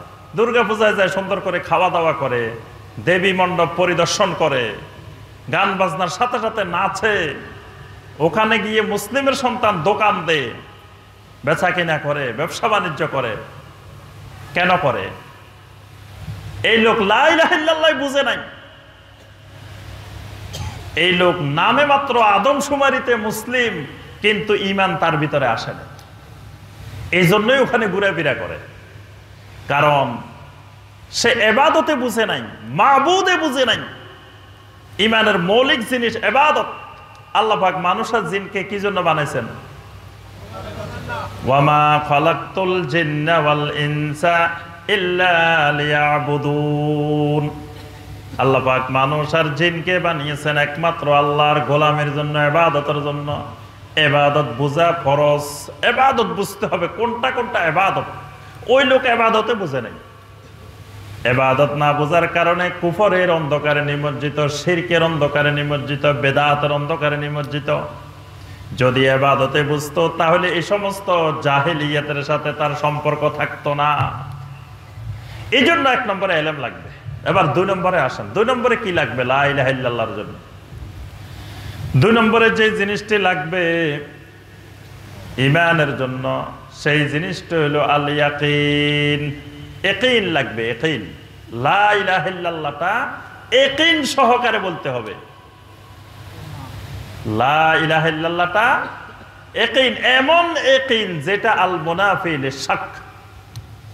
এমন ইয়াকিন সহকারে বলতে হবে যেই ইয়াকিনের কারণে সমস্ত রকমের সন্দেহ তার অন্তর থেকে ধুয়ে মুছে পরিষ্কার। একটু তার অন্তরের ভিতরে কোনো সন্দেহ নাই, শাক নাই। এরকম সন্দেহ মুক্ত নির্ভেজাল বিশ্বাসের নাম ঈমান। এটাকে বলা হয় ইয়াকিন। লা ইলাহা ইল্লাল্লাহটা ইয়াকিন সহকারে বলতে হবে। ভিতরে ইয়াকিন নাই, এমনি লা ইলাহা ইল্লাল্লাহ বলছে, সে ঈমানদার হবে না।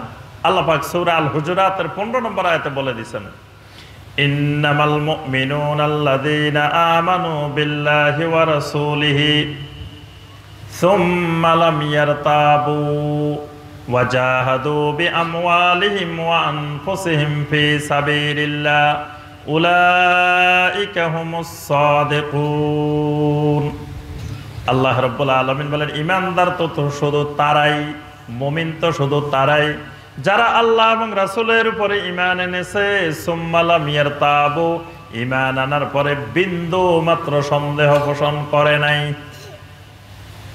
ঈমান আনার পরে লাম ইয়ারতাবু, বিন্দু মাত্র সন্দেহ ছিল না তার ঈমানের ব্যাপারে।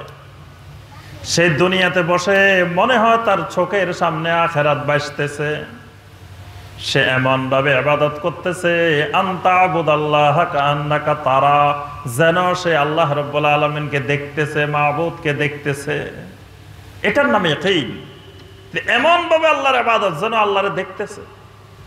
আল্লাহকে না দেখলেও সার্বক্ষণিক তার অন্তরের ভিতরে ঢুকে আছে ইন্নাল্লাহা কানা আলাইকুম রাকিবা। আল্লাহ বলেন, বান্দা তোমার পিছনে আমার সিসি ক্যামেরা লাগানো আছে, আমি পর্যবেক্ষণ করতেছি, আমি তোমার সব কিছু দেখতেছি।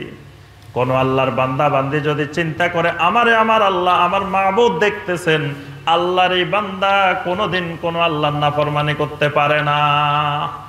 আল্লাহ দেখতেছেন, এই বিশ্বাস যদি কারো অন্তরে দৃঢ়ভাবে ইয়াকিনের সাথে থাকে, এই লোক কোনোদিন আল্লাহর নাফরমানি করতে পারে না।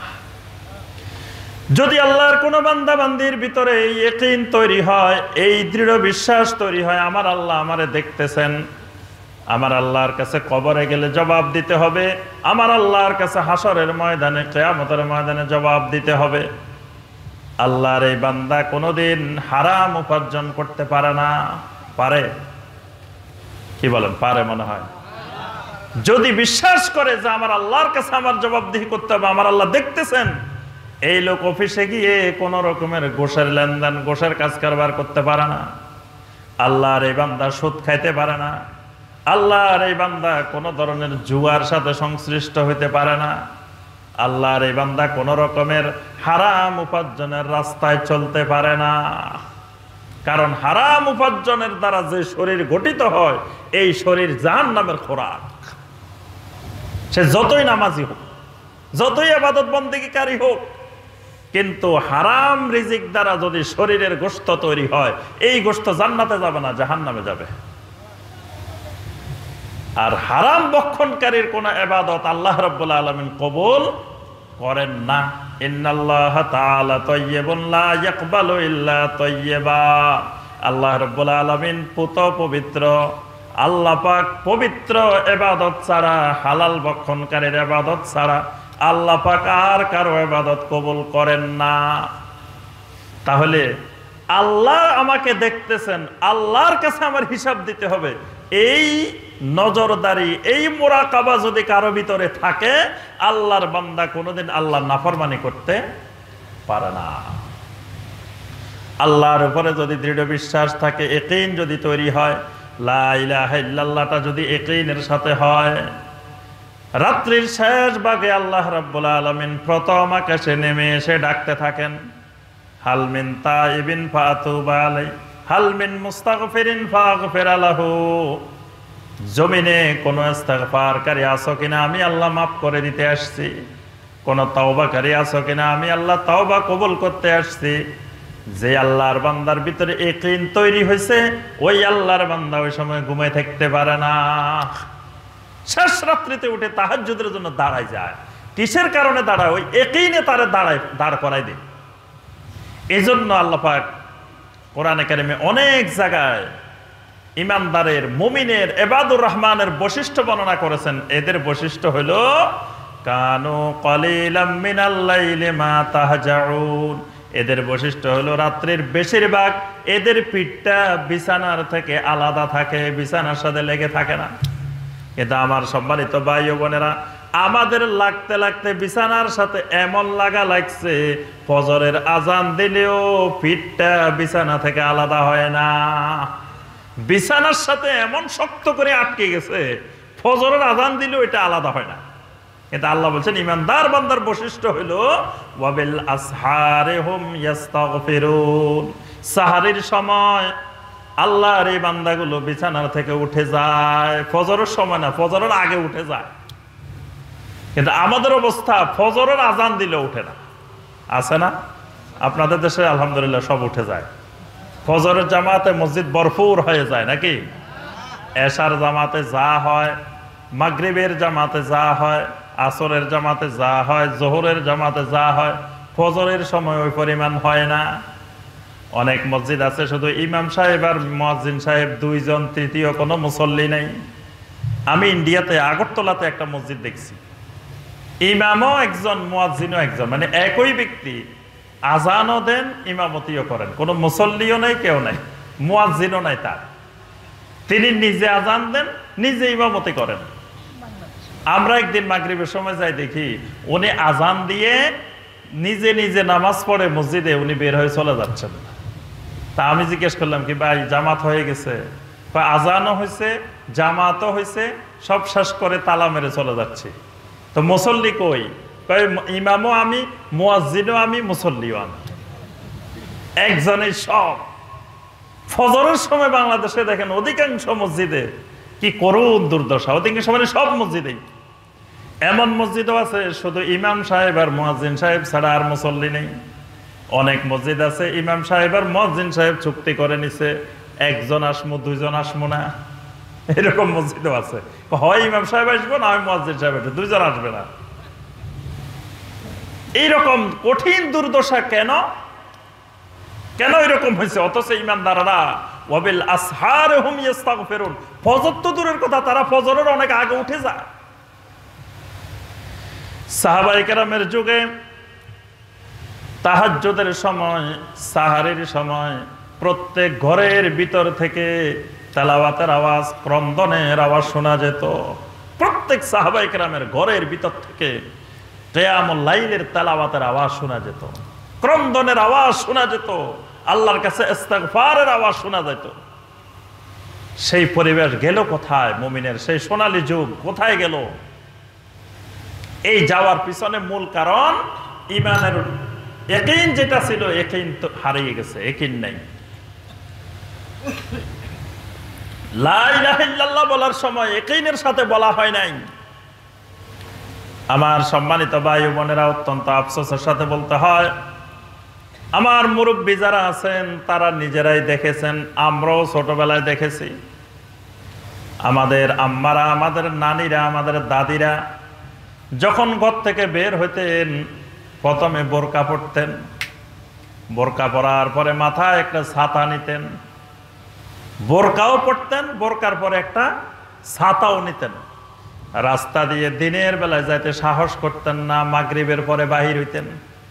আমরা দেখছি অনেক আমাদের মুরব্বী নানিরা, দাদিরা যখন কারো বাড়িতে বেড়াইতে যাবেন দিনের বেলা রাস্তা দিয়ে বাহির হইতো না, মাগরিবের পরে, সন্ধ্যার পরে, তারপরে কাছাকাছি হইলে সন্ধ্যার পরে যাইতো। তাও কেমনে যাইতো? রাস্তার মাঝখান দিয়ে হাঁটতেন না, রাস্তার এক পাশ দিয়ে হেঁটে হেঁটে যেতেন, তাও ছাতা ধরে রাখতেন। এরকম ছিল না?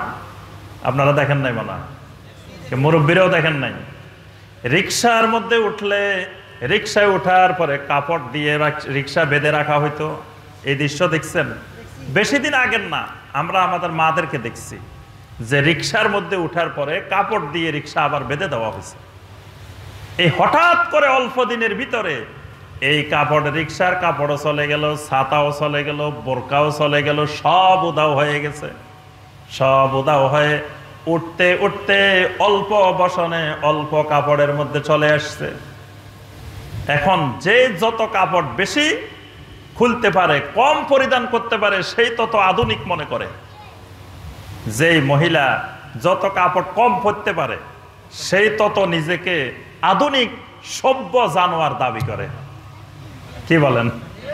পশু পাখিরা যেমন কাপড় চোপড় ছাড়া চলাফেরা করাকে স্মার্ট মনে করে, এরও কাপড় চোপড় বিহীন চলাফেরা করাকে স্মার্ট মনে করে। এরকম না সমাজের পরিবেশ? তাহলে এই পরিবেশ তৈরি হইল কেন? এই বিজাতীয় কালচার, বিজাতীয় কৃষ্টি কালচার কেন এত প্রভাব বিস্তার করলো? এর মূল কারণ লা ইলাহা ইল্লাল্লাহ থেকে ইয়াকিন হারিয়ে গেছে। ইয়াকিনের সাথে লা ইলাহা ইল্লাল্লাহ নাই। খবর নিয়ে দেখেন ঘরে ঘরে নাস্তিক তৈরি হচ্ছে, নাস্তিক আর নাস্তিক।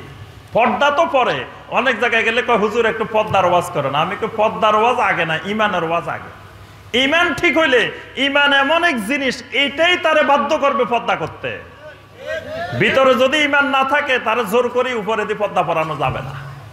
ভিতরে কিচ্ছু নাই, ভিতরে খালি হয়ে গেছে। আমি সবসময় একটা উদাহরণ দিই। রাত্রে ঘুমানোর সময় বাচ্চা মাকে বলতেছে, আম্মা ফজরের রাত্রে যদি আমার কোনো টয়লেটে যাওয়ার দরকার হয় আমাকে একটু ডাকে দিয়েন। বাচ্চা দায়িত্ব দিতেছে কাকে? মাকে। আম্মা, যে রাত্রে যদি আমার টয়লেটে যাওয়ার দরকার হয় আমার একটু ডাকিয়েন।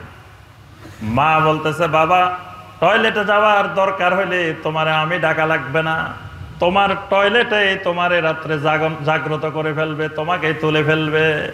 আমি মা টেরও পাবো না, তোমার টয়লেটেই তোমাকে তুলে ফেলবে, তুমি উঠি নিজেই দৌড় দিবা রাত্রে। ঠিক ইমান এমন এক জিনিস, ইমান যার ভিতরে তৈরি হবে ইমানেই তাকে তুলে ফেলবে, ইমানেই তাকে বোরকা পরাবে, ইমানেই তাকে হেজাব পরাবে, ইমানের টানেই সেই ফজরের সময় ঘুম থেকে উঠে যাবে। এগুলা সব ইমানের কাজ। ইমান মানে পাওয়ারফুল জিনিস। এই ইমান আপনার পুরা জিন্দেগি পরিবর্তন করে দিবে। ওই ইমানের ভিতরে যদি সমস্যা থাকে, উপরে দিয়ে বোরকা পড়লেও ভিতরে সব শয়তানি থাকবে। আর যদি ইমান বিশুদ্ধ থাকে তাহলে ইমানেই তাকে শরঈ হেজাব বাধ্য করবে। বর্তমানে আবার হেজাবের নামে তামাশা হয়, হেজাবের নামে শয়তানি হয়, তামাশা হয়। নিচে দিয়ে জিন্সের প্যান্ট, উপরে দিয়ে ফেঁসাইতে ফেঁসাইতে শেষ। কয় এটা না হেজাব, এটা শয়তানি, ইবলিসি। তারপরে দেখবেন রং বেরঙ্গের বোরকা, টাইট ফিট বোরকা, এগুলা হেজাব না, এগুলা আরেক শয়তানি। মানুষকে আকর্ষিত করার বিভিন্ন মাধ্যম, হেজাবের লেবাসে কৌশল। এই জন্য আমার ভাইয়েরা এবং বোনেরা, এগুলোর সমস্যা আমাদের ইমানের রোগে ধরছে। ইমানি চিকিৎসা দরকার। 2 নম্বর গেল কি, ভুলে গেছে তো। শেষ পর্যন্ত 9টা যাইতে যাইতে তো সব খাই ফেলবেন। একদিন মনে রাখবেন, আগামী বছর যদি আল্লাহ পাক আবার আনে, আবার এই পড়ালো আপনাদের থেকে, ঠিক আছে? নেই রাজি নেই, আর মানে পড়ালেখা করবে না। কি পড়ালেখা করবেন তো ইনশাআল্লাহ? এক নম্বর হলো কি এলেম, এলেমের সাথে লা ইলাহা ইল্লাল্লাহ বলতে হবে। 2 নম্বর ইয়াকিনের সাথে লা ইলাহা ইল্লাল্লাহ বলতে হবে।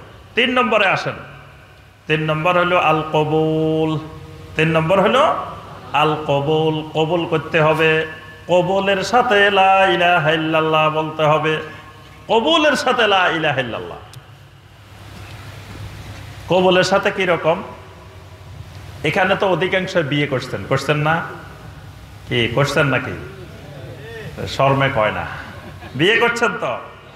হ্যাঁ, বিয়ে করতে গেছেন যতজন, ততজনে কবুল করছেন না? কি বলেন, কবুল ছাড়া বিয়ে হয়েছে?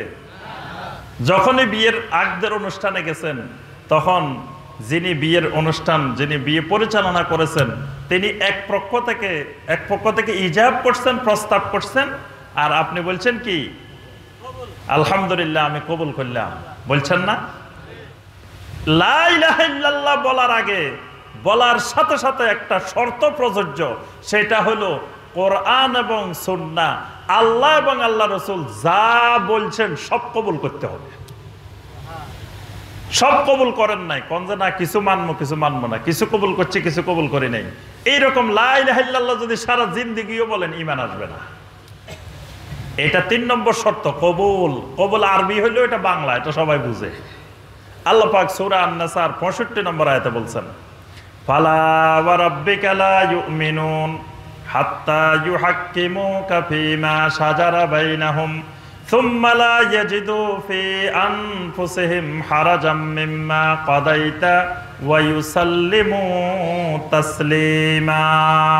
আল্লাহ রাব্বুল আলামিন বলেন, আপনার রবের কসম করে বলছি, ওই ব্যক্তিরা, ওই মানুষেরা জীবনেও ঈমানদার নয়, ঈমানদার হতে পারে না, যারা আমার রাসূল তাদেরকে যা ফয়সালা দেন, যা সিদ্ধান্ত দেন, সেটা সন্তুষ্ট চিত্তে মেনে নিতে না পারে, কবুল করতে না পারে, আল্লাহর এই বান্দা জীবনেও ঈমানদার হতে পারে না।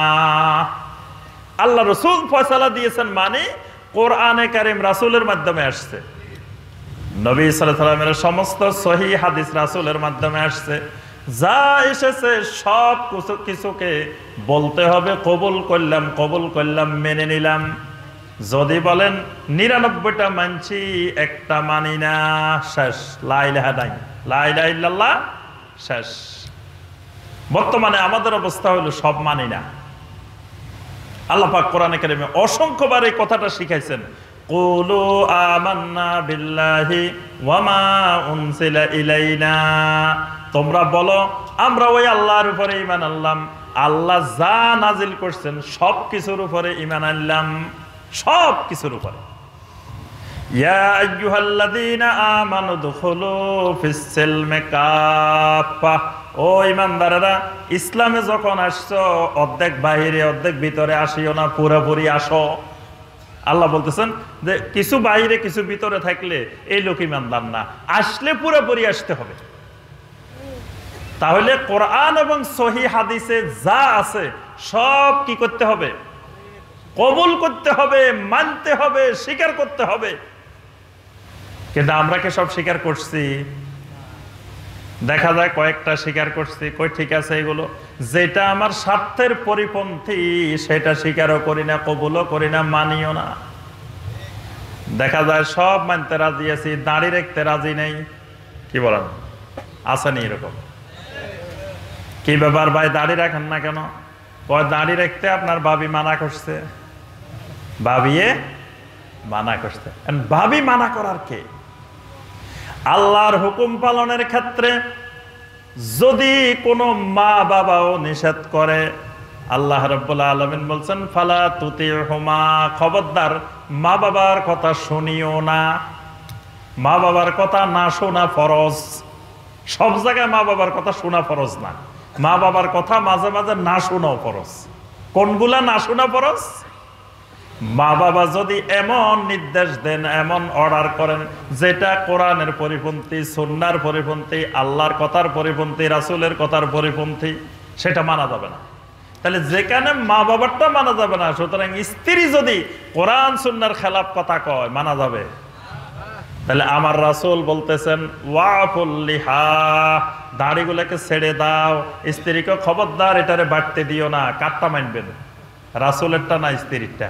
একদিকে স্ত্রী, একদিকে আল্লাহ রাসূল, কোনটা মানবেন? এখানে যদি স্ত্রীরটা অগ্রাধিকার দেন, আপনি আল্লাহ রাসূলের সব কবুল করেন নাই, সব কবুল হয় নাই। এই জন্য কবুলটা ইমানের একটা লা ইলাহা ইল্লাল্লাহর শর্ত। যখন কবুল করছি, দুনিয়ার কে কি বলতেছে বলুক, কোনো দিকে তাকাবে না। যে ব্যক্তির ভিতরে কবুল ঢুকছে, এই লোক আল্লাহর দিন পালনে ডাইনে কি কয়, বামে কি কয়, সামনে কি কয়, পিছে কি কয়, কোনো দিকে তাকাবে না। কে কি বলতেছে বলুক, কিন্তু আমি তাকাবো আমার আল্লাহ কি বলছে, আমার রাসূল কি বলছে। আল্লাহ এবং আল্লাহ রাসূল বলতেছেন খবরদার সুদ খাইও না। ইয়া আইয়ুহাল্লাযীনা আমানুত্তাকুল্লাহ ওয়া যারু মা বাকিয়া মিনার রিবা ইন কুনতুম মুমিনিন। ও ঈমানদাররা, আল্লাহরে ভয় করো, যত রকমের সুদ আছে সব পরিহার করো যদি মুমিন হও। আমি কই না সুদ ছাড়া বর্তমান দুনিয়ায় চলা যায় না, সুদ খাইতে হয়, দিতে হয়। আল্লাহকে খবরদার, ঈমানদার হইলে খাওয়া যাবে না, দেওয়া যাবে না, সাক্ষী থাকা যাবে না, লেখা যাবে না। লেখলে আমি আল্লাহর লাআনত, খাইলে আমি আল্লাহর লাআনত, দিলে আমি আল্লাহর লাআনত, সাক্ষী থাকলে আমি আল্লাহর লাআনত। আমি কই না দুনিয়াতে এই জামানায় সুদ ছাড়া চলা যাবে না। তাহলে কি সব মেনে নিছি? মানে নেই। ঈমান হয় নাই, লা ইলাহা ইল্লাল্লাহ হয় নাই। লা ইলাহা ইল্লাল্লাহ কবরে যাবেন, এটা এত সহজ জিনিস না। লা ইলাহা ইল্লাল্লাহর শর্ত হলো সব কিছু কবুল করতে হবে, কবুল করা জরুরি, এটা 3 নম্বর শর্ত। 3 নম্বর শর্ত হলো কোরআন এবং সহিহ হাদিসে যা আছে সব কবুল করতে হবে, মেনে নিতে হবে।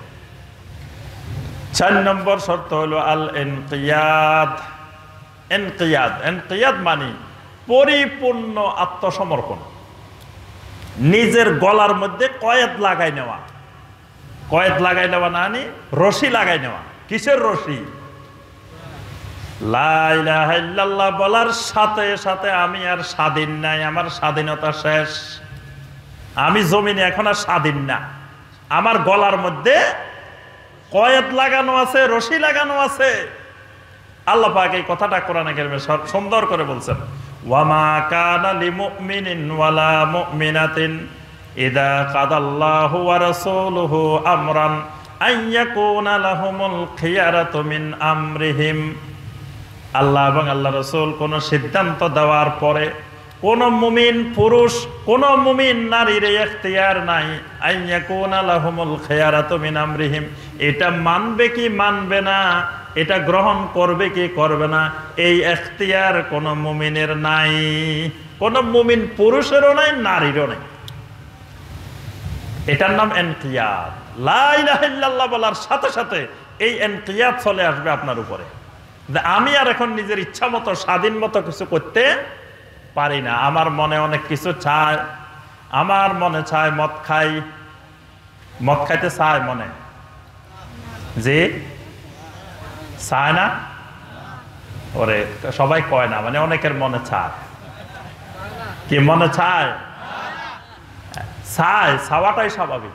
চাইতে পারে, চাইতে পারে যে মনে মনে চায়, কিন্তু খায় না। কেন খায় না? আমার আল্লাহ নিষেধ করছেন, আল্লাহর ভয়ে খায় না।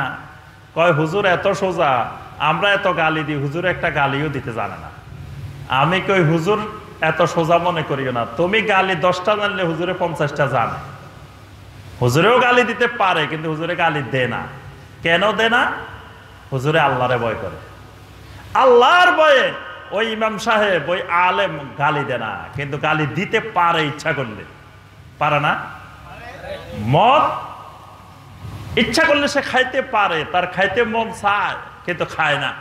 কেন খায় না? আমার আল্লাহ বলছেন, ইয়া আইয়ুহাল্লাযীনা আমানু ইন্নামাল খামরু ওয়াল মাইসিরু ওয়াল আনসাবু ওয়াল আজলামু রিজসুন মিন আমালিশ শাইতান ফাজতানিবু।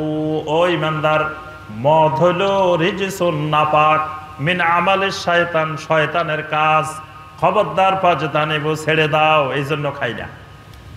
এটার নাম ঈমান, লা ইলাহা ইল্লাল্লাহ, যে আমি পরিপূর্ণ আত্মসমর্পণ করলাম। আমার আল্লাহ মানা করছে, বাস মদের ধারে কাছেও যাওয়া যাবে না। মদ না শুধু, কোনো ইয়াবা, কোনো ট্যাবলেট, এইটা সেটা যত রঙের মাদক আছে এটা ধারে কাছেও নেই। কারণ কি? আমি লা ইলাহা ইল্লাল্লাহ পড়নেওয়ালা মানুষ। যিনি লা ইলাহা ইল্লাল্লাহ বলছেন তার কাদের মধ্যে, গলার মধ্যে রশি লেগে গেছে কোরআন সুন্নাহর। আল্লাহ এবং আল্লাহ রাসূলের নির্দেশের বাহিরে তিনি যাইতে পারেন না। তিনি ইচ্ছা করলে জুয়া খেলতে পারেন না। মনে চায় জুয়ার মাধ্যমে কিছু টাকা ইনকাম করে। কত রঙের জুয়া আছে, ছোট জুয়া, মাঝারি জুয়া, বড় জুয়া। যেগুলো আমরা এখন পত্র পত্রিকা দিকে, এগুলো তো হলো বড় মাপের জুয়া। ছোটখাটো জুয়াও আমাদের সমাজে আছে, আছে না? দেখবেন আপনাদের গ্রামে আশেপাশে কত রঙের জুয়া আছে। এই সকল জুয়াও শয়তানি কাজ। এই জুয়ার থেকেও দূরে থাকতে হবে। এই দূরে থাকাটা আপনি চেষ্টা করলে হবে না। আপনি তখনই হবে যখন আপনি লা ইলাহা ইল্লাল্লাহ শর্ত বুঝবেন, যে বাইরে আমি তো লা ইলাহা ইল্লাল্লাহ পড়া মুসলমান, সুতরাং আমি যেমনি ইচ্ছা তেমনি চলতে পারি না। আমার সীমাবদ্ধতা আছে, আমার আল্লাহর নিষেধাজ্ঞা আছে, আমার রাসূলের ক্ষেত্রে নিষেধাজ্ঞা আছে। এটা হলো কয় নম্বর শর্ত? 4 নম্বর। 5 নম্বর হলো as-sidq। 5 নম্বর হলো as-sidq, সত্যবাদিতা। লা ইলাহা ইল্লাল্লাহ মুখে বলবেন, মুখে বলার সাথে সাথে লা ইলাহা ইল্লাল্লাহর সত্যবাদিতা অন্তরের সাথে মিলে যাইতে হবে, কাজকর্মের সাথে মিলে যাইতে হবে। অন্তরের সাথে, মুখের সাথে, কাজকর্মের সাথে তিনটা মিললে আপনি মুসলিম, মুমিন। এক জায়গায় যদি গরমিল হয়ে যায় আপনার মধ্যে ইমানের গন্ডগোল। কয় জায়গায় মিলতে হবে?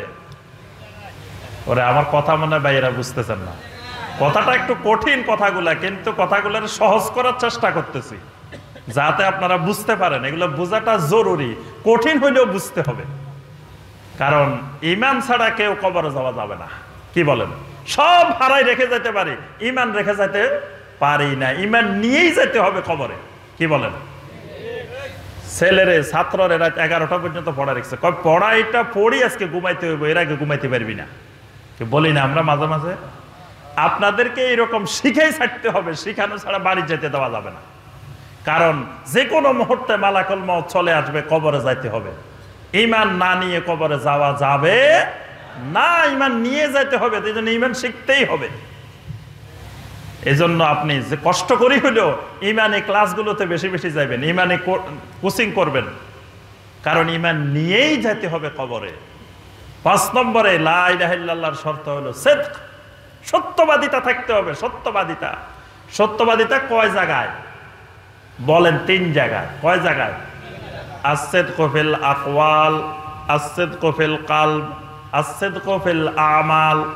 অন্তরে বিশ্বাসের ক্ষেত্রে সত্যবাদিতা, বলার ক্ষেত্রে সত্যবাদিতা, কার্যক্রমে সত্যবাদিতা। 3 জায়গায় সত্যবাদিতা থাকতে হবে।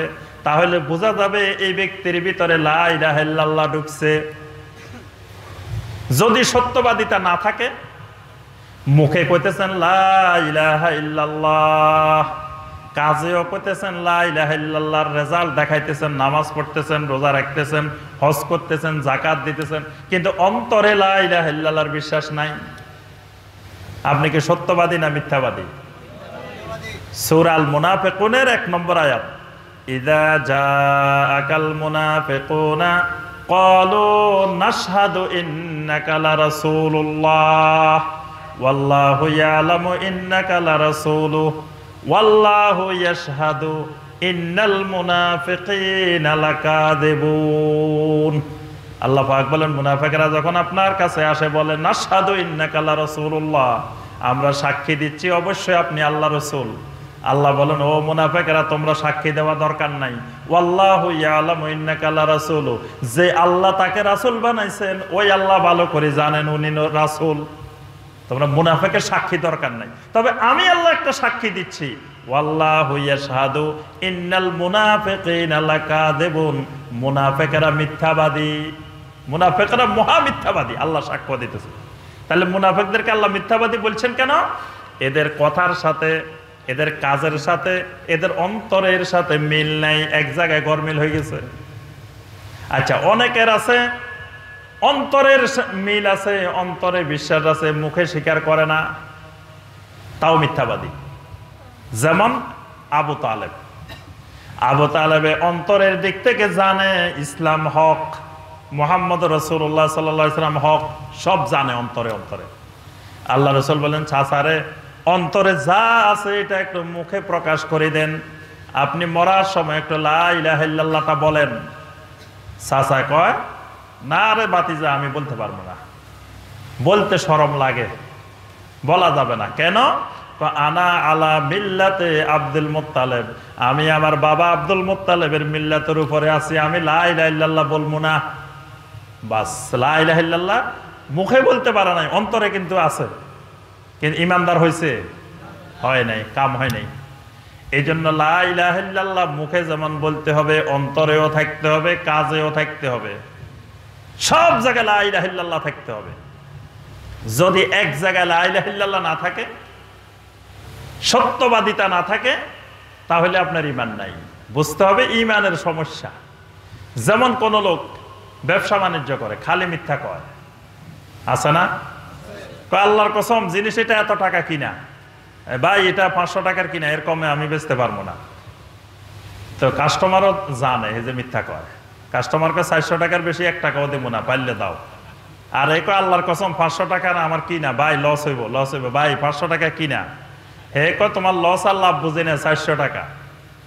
শেষ পর্যন্ত 400 টাকাও দিয়ে দিছে। কারণ কি? এ মিথ্যা কথা কইছে, 500 টাকা এর কিনা না, এ 300 টাকা কিনা, 200 টাকা কিনা, হে মিথ্যা কসম করছে। ব্যবসায়ীরা অধিকাংশ এরকম মিথ্যা কসম করে, মিথ্যা কথা বলে। আল্লাহ রাসূল বলছেন 3 শ্রেণীর লোকের কথা বলছেন, কিয়ামতের ময়দানে আল্লাহ এদের থেকে রহমতের দৃষ্টি দিবেন না, এদের সাথে কথা বলবেন না। এদের মধ্যে একটা শ্রেণী হলো যারা মিথ্যা কসম করি করি তাদের পণ্য বিক্রি করে, মিথ্যা কসম করে করে জিনিস বিক্রি করে, মিথ্যা ব্যবসায়ী। আল্লাহ রাসূল সাল্লাল্লাহু আলাইহি ওয়াসাল্লাম বলেন, ও ব্যবসায়ীরা শোনো, ফাইন সাদাকা ওয়া বায়্যানা বুরিকা লাহুমা ফি বাইয়িহিমা, ব্যবসা বাণিজ্যের ক্ষেত্রে সত্য কথা বলো, স্পষ্ট করে দোষ ত্রুটি বর্ণনা করে দাও, আল্লাহ রাব্বুল আলামিন তোমার ব্যবসার মধ্যে বরকত দিবেন। সুবহানাল্লাহ। সত্য কথা বলবা, ব্যবসা আল্লাহ বরকত দিব। দেখবেন দোকানে একজন মুসলিমের দোকানও আছে, পাশে আরেকটা অমুসলিমের দোকানও আছে। অমুসলিমের দোকানে কাস্টমার বেশি, মুসলিমের দোকানে কাস্টমার কম। কারণ কি? মুসলিমের দোকানে 1 কেজি কিনলে 900 গ্রাম পাওয়া যায়, আর ওই অমুসলিমের দোকানে 1 কেজি কিনলে 1 কেজি পাওয়া যায়। মুসলিমের দোকানে দেখায় ভালো জিনিসটা, ভিতরে দিয়ে দে সব 2 নম্বর গুলা, কিন্তু ওই দোকানে ওই 2 নম্বরই করে না।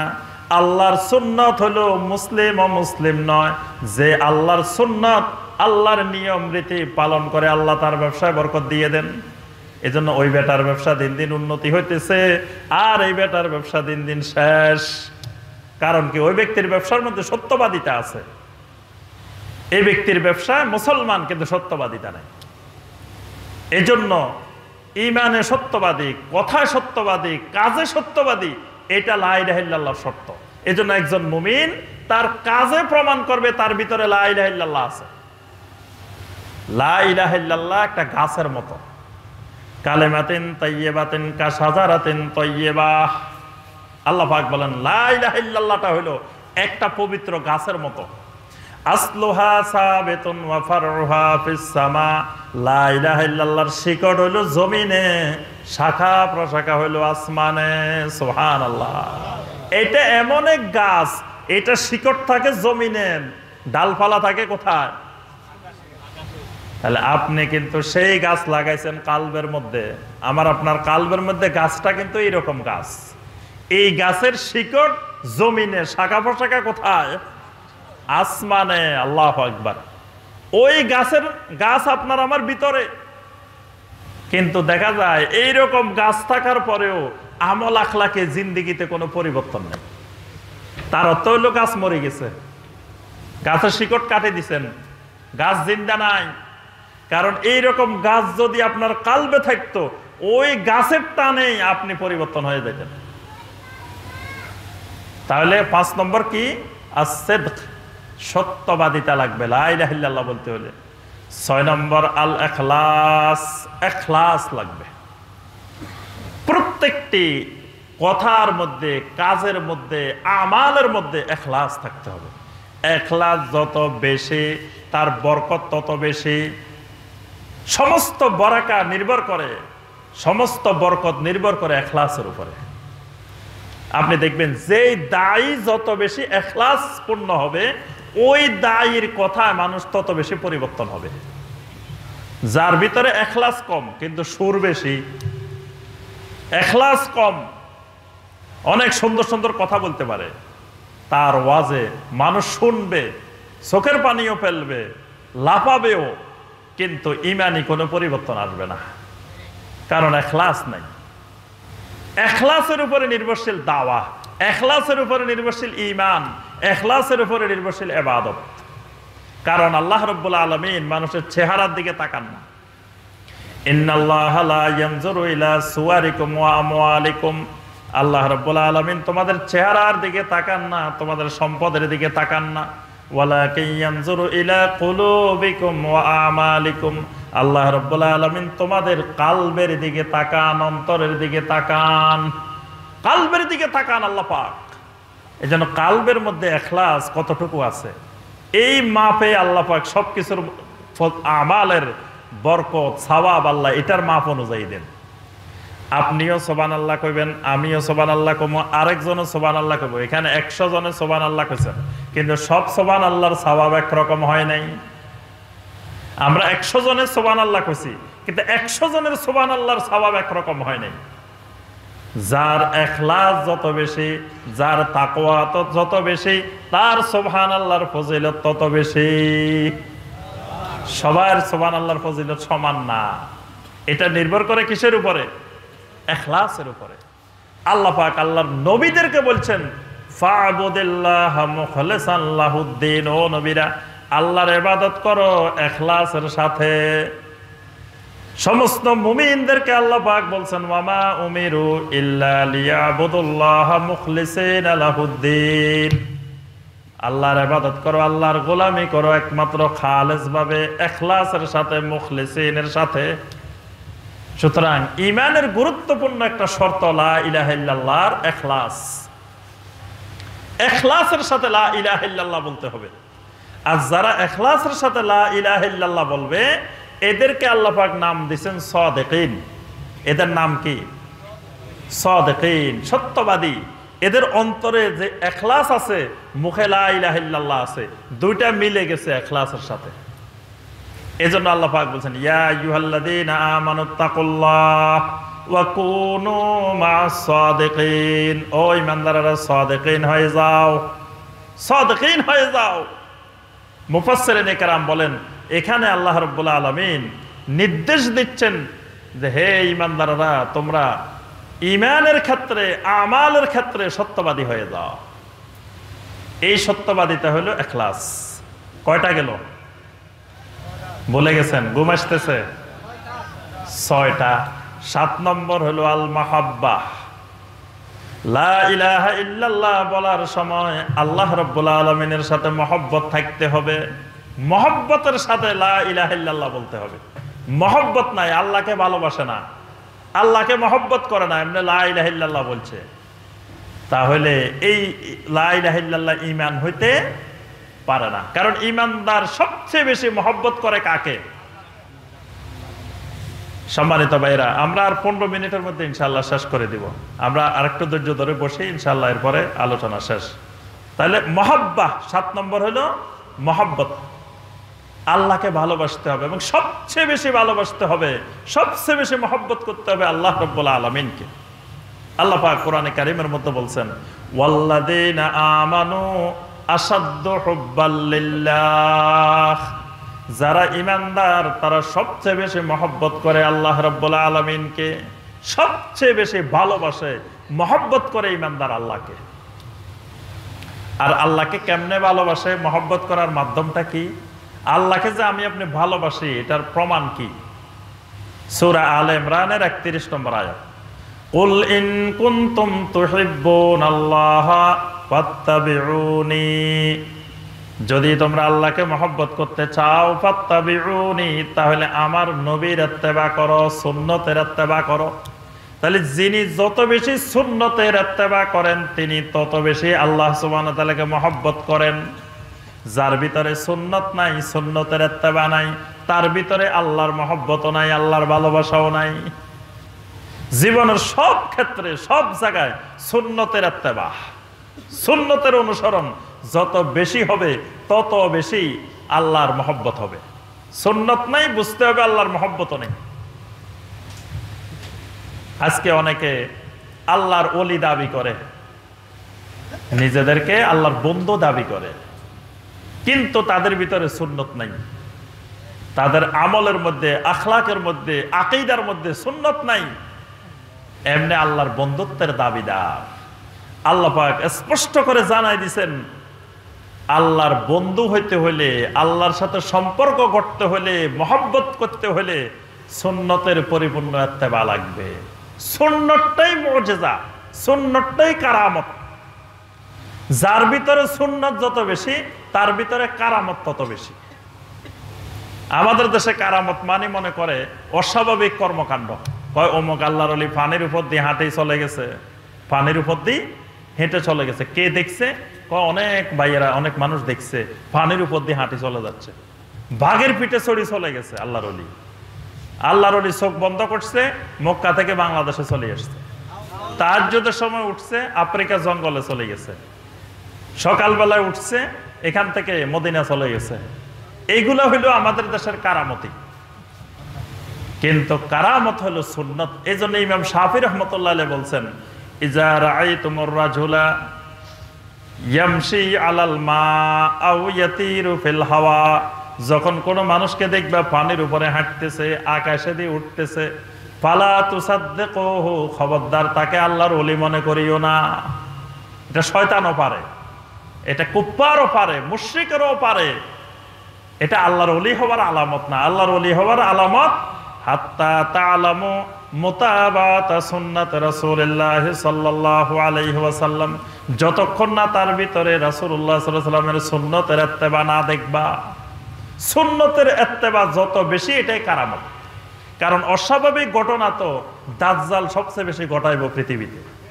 এই জাতীয় কারামত যেগুলাকে আমরা কারামত মনে করতেছি, এইগুলা তো সবচেয়ে বেশি ঘটব দাজ্জালের। যারা এই জাতীয় ঘটনারে কারামত মনে করে, এরা তো দাজ্জালের এই তেলেসমতে দেখলে কবে যে ওরে আল্লাহ বাগদাদের ওলি চলে আসছে, বাগদাদের থেকে বিরাট আল্লাহর ওলি চলে আসছে, দাজ্জালের অনুসারী হয়ে যাবে, ঈমান হারা হয়ে যাবে। যদি কারামত সঠিকভাবে না বুঝে, তাহলে দাজ্জালের অনুসারী হওয়ার সম্ভাবনা বেশি। এই জন্য আমার ভাইরা এবং বোনেরা, 6 নম্বর শর্ত হলো, কয় নম্বর? যে 7 নম্বর। 7 নম্বর হলো মহব্বত।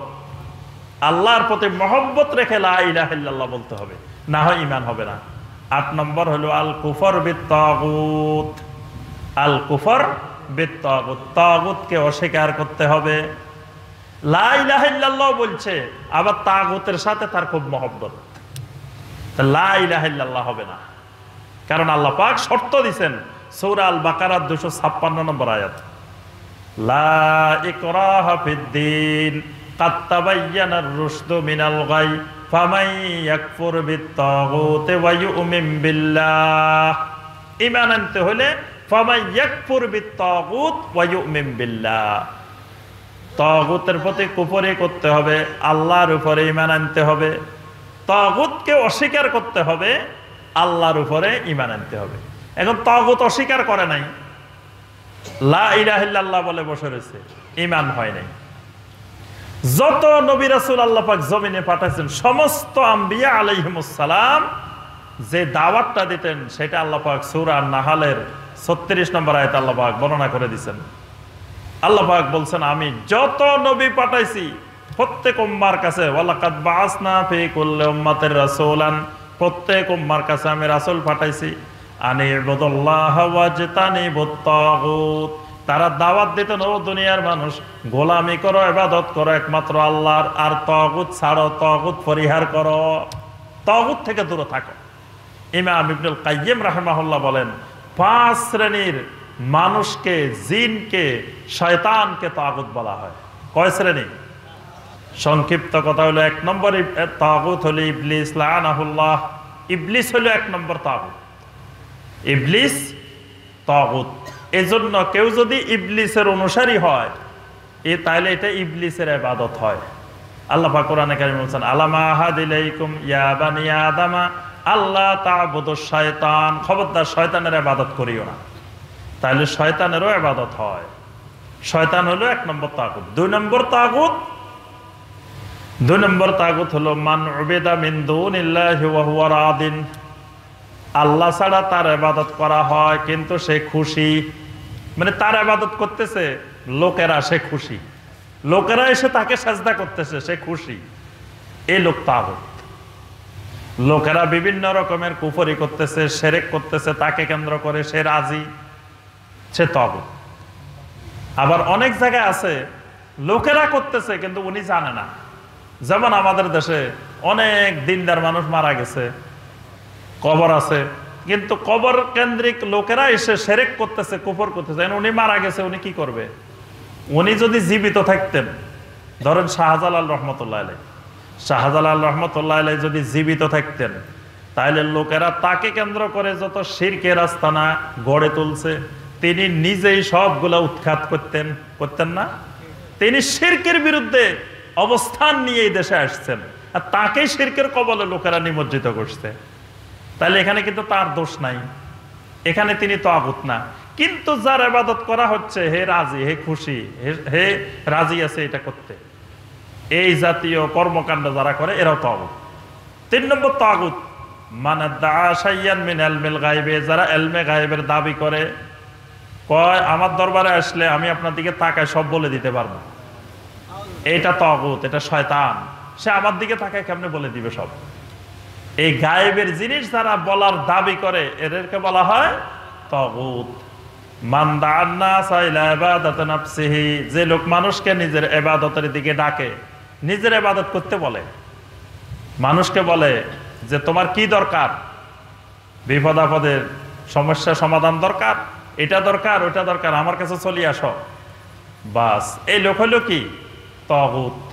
5 নম্বর তাগুত হলো মান হাকামা বিগাইরি মা আনজালাল্লাহ, আল্লাহ রাব্বুল আলামিন যা নাজিল করছেন আল্লাহর নাজিলকৃত বিধান অনুযায়ী ফয়সালা করে না, বিচার আচার করে না, সব সমাজ রাষ্ট্র পরিচালনা করে না, এদেরকেও কোরআন সুন্নাহর ভাষায় বলা হয় কি? তাগুত। এই 5 শ্রেণীর তাগুতকে কুফরি করা, তাগুতকে অস্বীকার করা, এটা লা ইলাহা ইল্লাল্লাহ বলার শর্ত। কেউ লা ইলাহা ইল্লাল্লাহ বলতেছে আবার তাগুতের সাথে গভীর সম্পর্ক, যতই লা ইলাহা ইল্লাল্লাহ বলে ঈমানদার হবে না। এটা ঈমানের একটা শর্ত। 9 নম্বর শর্ত, সর্বশেষ যেটা, আল মাউতু আলা হাযিহিল কালেমা, লা ইলাহা ইল্লাল্লাহ জীবনে বলছেন মৃত্যু পর্যন্ত লা ইলাহা ইল্লাল্লাহর উপরে থাকতে হবে।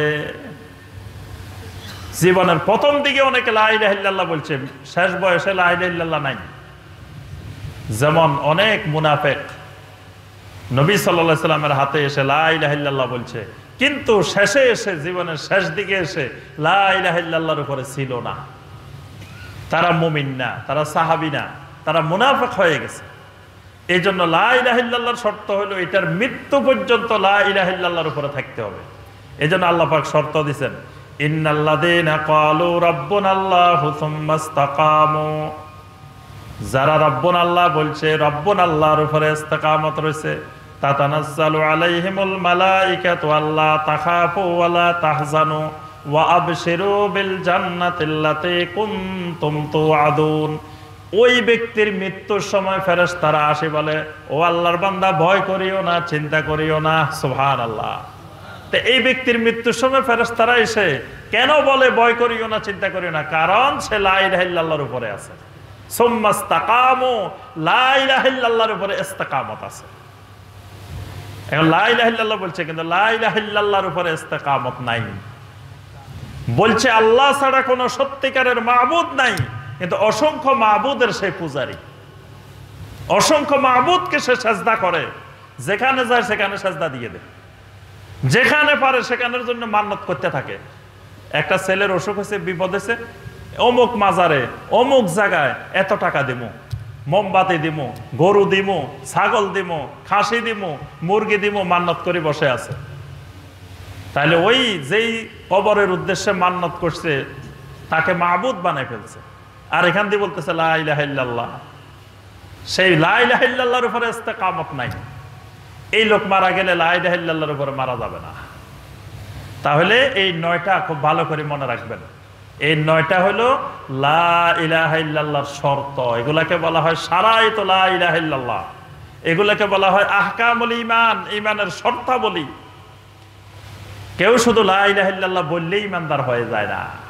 আজকে সমাজে যারা ঈমানদার, যারা মুসলিম নামে পরিচিত, এরা বেশিরভাগই এই লা ইলাহা ইল্লাল্লাহর শর্তগুলা নাই, এমনি মুখে লা ইলাহা ইল্লাল্লাহ বলছে। এই শুধু লা ইলাহা ইল্লাল্লাহ বলার দ্বারা ঈমানদার হওয়া যায় না। এই জন্য আজকে যত রকমের অবনতি, যত রকমের সামাজিক সমস্যা, যত রকমের আমরা বর্তমানে নৈতিক স্খলন, সমাজের পরিবেশ পরিস্থিতি যা দেখতেছি, আমার থেকে আপনারা ভালো করেই জানেন। এই যে আজকে টাকা টাকা এক এক জায়গা থেকে বস্তা বস্তা টাকা বাইর করা হয়, দেখছেন না? তারপরে মদের কারখানা, জুয়ার কারখানা, বিভিন্ন রকমের। এই যে বুয়েটে দেখেন কি কর্মকাণ্ড, একটা নিরপরাধ ছেলেকে কিভাবে অত্যাচার নির্যাতন করে করে মেরে ফেলছে। এটা তো একটা চিত্র, এরকম সমাজের হাজারো চিত্র ঘটতেছে। কেন ঘটতেছে? এটার মূল সমস্যা যে জায়গায়, সেই জায়গায় আমাদের লা ইলাহা ইল্লাল্লাহর সমস্যা, ঈমানের সমস্যা। কারণ ঈমান যদি কারো ভিতরে থাকে, লা ইলাহা ইল্লাল্লাহ থাকে, সেই কোনোদিন কোনো মানুষ হত্যা করতে পারে না। শুধু মুসলমান না, কোনো মানুষই মারতে পারে না। কারণ কোনো মানুষ যদি মারে, তাহলে একজন মানুষের গায়ে হাত দেওয়া মানে ফাকান্নামা কাতালান নাসা জামিয়া, সে সমগ্র মানবতার গায়ে হাত দিছে। সে অমুসলিম হোক, মুসলিম হোক, যেই হোক, একজন মানুষ সে একটা মানবতার অংশ, একটা মানবতার টুকরা। ধরেন পৃথিবীর 800 কোটি 1000 কোটি মানুষ মিলে ধরেন একটা মানবতা। এই মানবতার একটা অংশ, ক্ষুদ্র অংশ একটা মানুষ। আমিও এই মানবতার একটা অংশ, আপনিও একটা অংশ। এই এক অংশের উপরে আঘাত করা মানে পুরা মানবতার উপরে আঘাত করা। এরপরে আপনার কোন মুমিনকে হত্যা করলে তো আল্লাহ পাক কঠিন কঠিন আযাবের কথা বলছেন। তাহলে কোন মুসলিম ঘরের সন্তান যদি হয়, লা ইলাহা ইল্লাল্লাহ যদি বুঝতো, তাদের মা বাবা যদি ইঞ্জিনিয়ার বানানোর আগে ঈমানদার বানাইতো। কিন্তু আমাদের সমাজে ইঞ্জিনিয়ার বানাইতেছেন, ডাক্তার বানাইতেছেন, কিন্তু ঈমানদার বানাইতেছেন না। কারণ ঈমানি ইলম দিচ্ছেন না, তাকে তাওহীদ বুঝাচ্ছেন না, শিরক বুঝাচ্ছেন না। তাকে আপনি ঈমানের শর্ত কি, ঈমানের রোকন কি, ঈমানের উসুল কি, ঈমান ভঙ্গের কারণগুলো কি কি, কিছুই শিখাইতেছেন না। বড় বড় ইঞ্জিনিয়ার বানাইতে চান, ডাক্তার বানাইতে চান, অনেক কিছু বানাইতে চান। এটার পরিণতি এরকমই হয় যে ইঞ্জিনিয়ার হচ্ছে, বুয়েটে পড়তেছে আর মানুষ মারে, মানুষ হত্যা করে। অথচ মানুষ হত্যা করা কত বড় অপরাধ। একজন মুমিনকে হত্যা করলে আল্লাহ পাক বলছেন, ওমাই ইয়াকতুল মুমিনাম মুতাআম্মিদান ফাজাযাউহু জাহান্নাম খালিদান ফিহা, স্থায়ীভাবে সে জাহান্নামে যাবে, তার ঈমান নষ্ট হয়ে যাবে। স্থায়ী জাহান্নাম আল্লাহ কাফেরদের ক্ষেত্রে বলেন, ঈমানদারের ক্ষেত্রে বলেন না।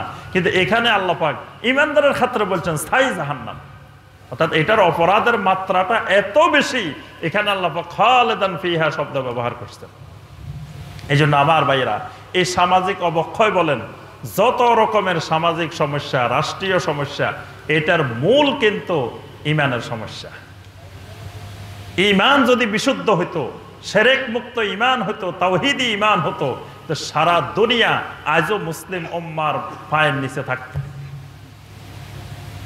কারণ আল্লাহ পাক শর্ত দিয়েছেন, ওয়ালা তাহিনু ওয়ালা তাহজানু ওয়া আনতুমুল আ'লাউনা ইন কুনতুম মুমিনিন। খবরদার, মন মরা হইও না, চিন্তা করিও না, নিরাশ হইও না। সারা দুনিয়া তোমরাই পরিচালনা করবা, তোমরাই নেতৃত্ব দিবা। শর্ত হইল ইন কুনতুম মুমিনিন, যদি তোমরা মুমিন হও। ঈমানটা যদি বিশুদ্ধ থাকে। সাহাবায়ে কেরাম সমগ্র পৃথিবীর নেতৃত্ব দিয়েছেন বিশুদ্ধ ঈমান দিয়ে। আজকে সারা পৃথিবীতে মার খাওয়া একটা জাতি, সারা দুনিয়াতে সবার মার খায়। ইহুদিদের মার খায়, নাসারাদের মার খায়, হিন্দুদের মার খায়, বৌদ্ধদের মার খায়, নাস্তিকের মার খায়, সবার মার খায়। একটা জাতি আছে পৃথিবীতে, নাম কি? এটা মুসলিম। এটার কারণ হলো এরা নামে মুসলিম, এদের ভিতরে ঈমান নাই, এদের ঈমানের শর্ত নাই, এদের ভিতর থেকে ঈমানী চেতনা হারিয়ে গেছে, এরা মুমিন না। এজন্য আল্লাহ পাক শাস্তি দিচ্ছেন এদেরকে। জমিনে অন্যদেরকে এদের উপরে বিজয়ী করে দিয়ে এদেরকে আল্লাহ শাস্তি দিচ্ছেন, অথচ জমিন এদের নেতৃত্বে থাকার কথা। কিন্তু মূল সমস্যা ইমানের। এই জন্য আমার ভাইরা এবং বোনেরা, এই সময়ের ভিতরে আমরা যে সংক্ষিপ্ত ইমান বিষয়ে যা বললাম, এটাকে আমরা আরো ভালোভাবে স্টাডি করার, জানার, বোঝার চেষ্টা করব। এখন তো আলহামদুলিল্লাহ সম্মানিত ভাইরা, এখন তো ইন্টারনেটের যুগ। এখন আপনারা ঘরে বসেই এগুলো জানতে পারেন, শিখতে পারেন। আমাদের ওয়েবসাইটে এই সবগুলার আলোচনা আছে। ইমানি বিষয়ে যা বললাম এগুলো সবগুলার আলোচনায় আপনি পাবেন। আরো অনেক শায়েখদের আলোচনা আছে, খালি আমার না। আলহামদুলিল্লাহ এই সকল শায়েখদের আলোচনাগুলো ঘরে বসে বসে আপনি শুনেন। তবে এলেম নেওয়ার ক্ষেত্রে অত্যন্ত সতর্ক থাকবেন। ইন্টারনেট যেমন এলেম শিখার একটা গুরুত্বপূর্ণ মাধ্যম, আবার গোমরাহ হওয়ারও গুরুত্বপূর্ণ মাধ্যম। এই জন্য খুব সতর্কতার সাথে এলেম নিতে হবে। যার থেকে এলেম নিচ্ছেন তাকে চিনতে হবে, জানতে হবে, বুঝতে হবে তিনি কোন আকীদার, কোন মানহাজের, কোন চিন্তা চেতনার, তার আকীদা বিশুদ্ধ কিনা, মানহাজ বিশুদ্ধ কিনা, এগুলা না জেনে না শুনেও এলেম নেওয়া যাবে না। যদি বলেন যে আমি ভালোটা নিব, খারাপগুলা নিব না, তা আপনি যদি ভালো আর খারাপ আলাদাই করতে পারেন, তাহলে তো আর আপনি এগুলো শোনার দরকার নেই। আপনি যদি ভালো কোনটা খারাপ কোনটা বুঝতেই পারেন, তাহলে তো আপনি তার থেকেও বড় আলেম। আর ওখানে কি এলেম নেবেন? এই জন্য আপনি ওখানে খপ্পরে পড়ে যেতে পারেন, ইমান হারাও হয়ে যেতে পারেন।